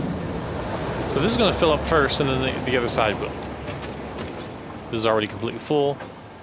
This is great news. This means we are now creating rubber faster than we're using it, which is the only goal. Oh, that was so much fun. Okay. Yeah, so I guess this stream's about inputs, right? Rubber inputs and iron inputs. So, yeah, this was really productive. And I had a lot of fun. I hope you all did too. And of course, since we've done all that difficult work, we should be able to make use of it next time we're here. Certainly, our modular engines are going to continue chugging along, because we've kind of dealt with the production issues. Oh, right. What was the main benefit of this? What was the main benefit of increasing rubber production? Well, not here. A little bit further along. Yeah, down here. If you'll remember, we didn't have enough rubber here for our manufacturers. So now there's no bottleneck producing these. So we can now produce 2 per minute One from each one of these. So, oh, hello. I forgot to hook these up anywhere. Okay, well that's a problem to fix. And not a difficult one, I'll say. Build a merger. Here's fine, I guess. No, here's not fine. The merger needs to line up. There.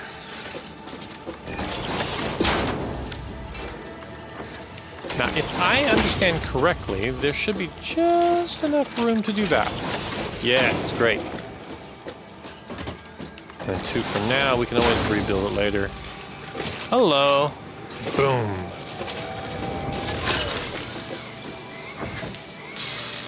Okay. How many have we made? 50. Oh, wow, almost 100. And it probably would have been more if I had remembered to do that part later, because I think this probably got stuck. Oh, yeah, 7% usage, it says. Yeah, so we got stuck waiting for output. But that's a problem that is now solved. So, that's exciting. Yeah, that's really exciting. All that work, I think about 3 hours of work. And we've fixed something. Modular engines. All right, so I guess I'll catch y'all later. This has been Creative Craving, and please tune in again. All right.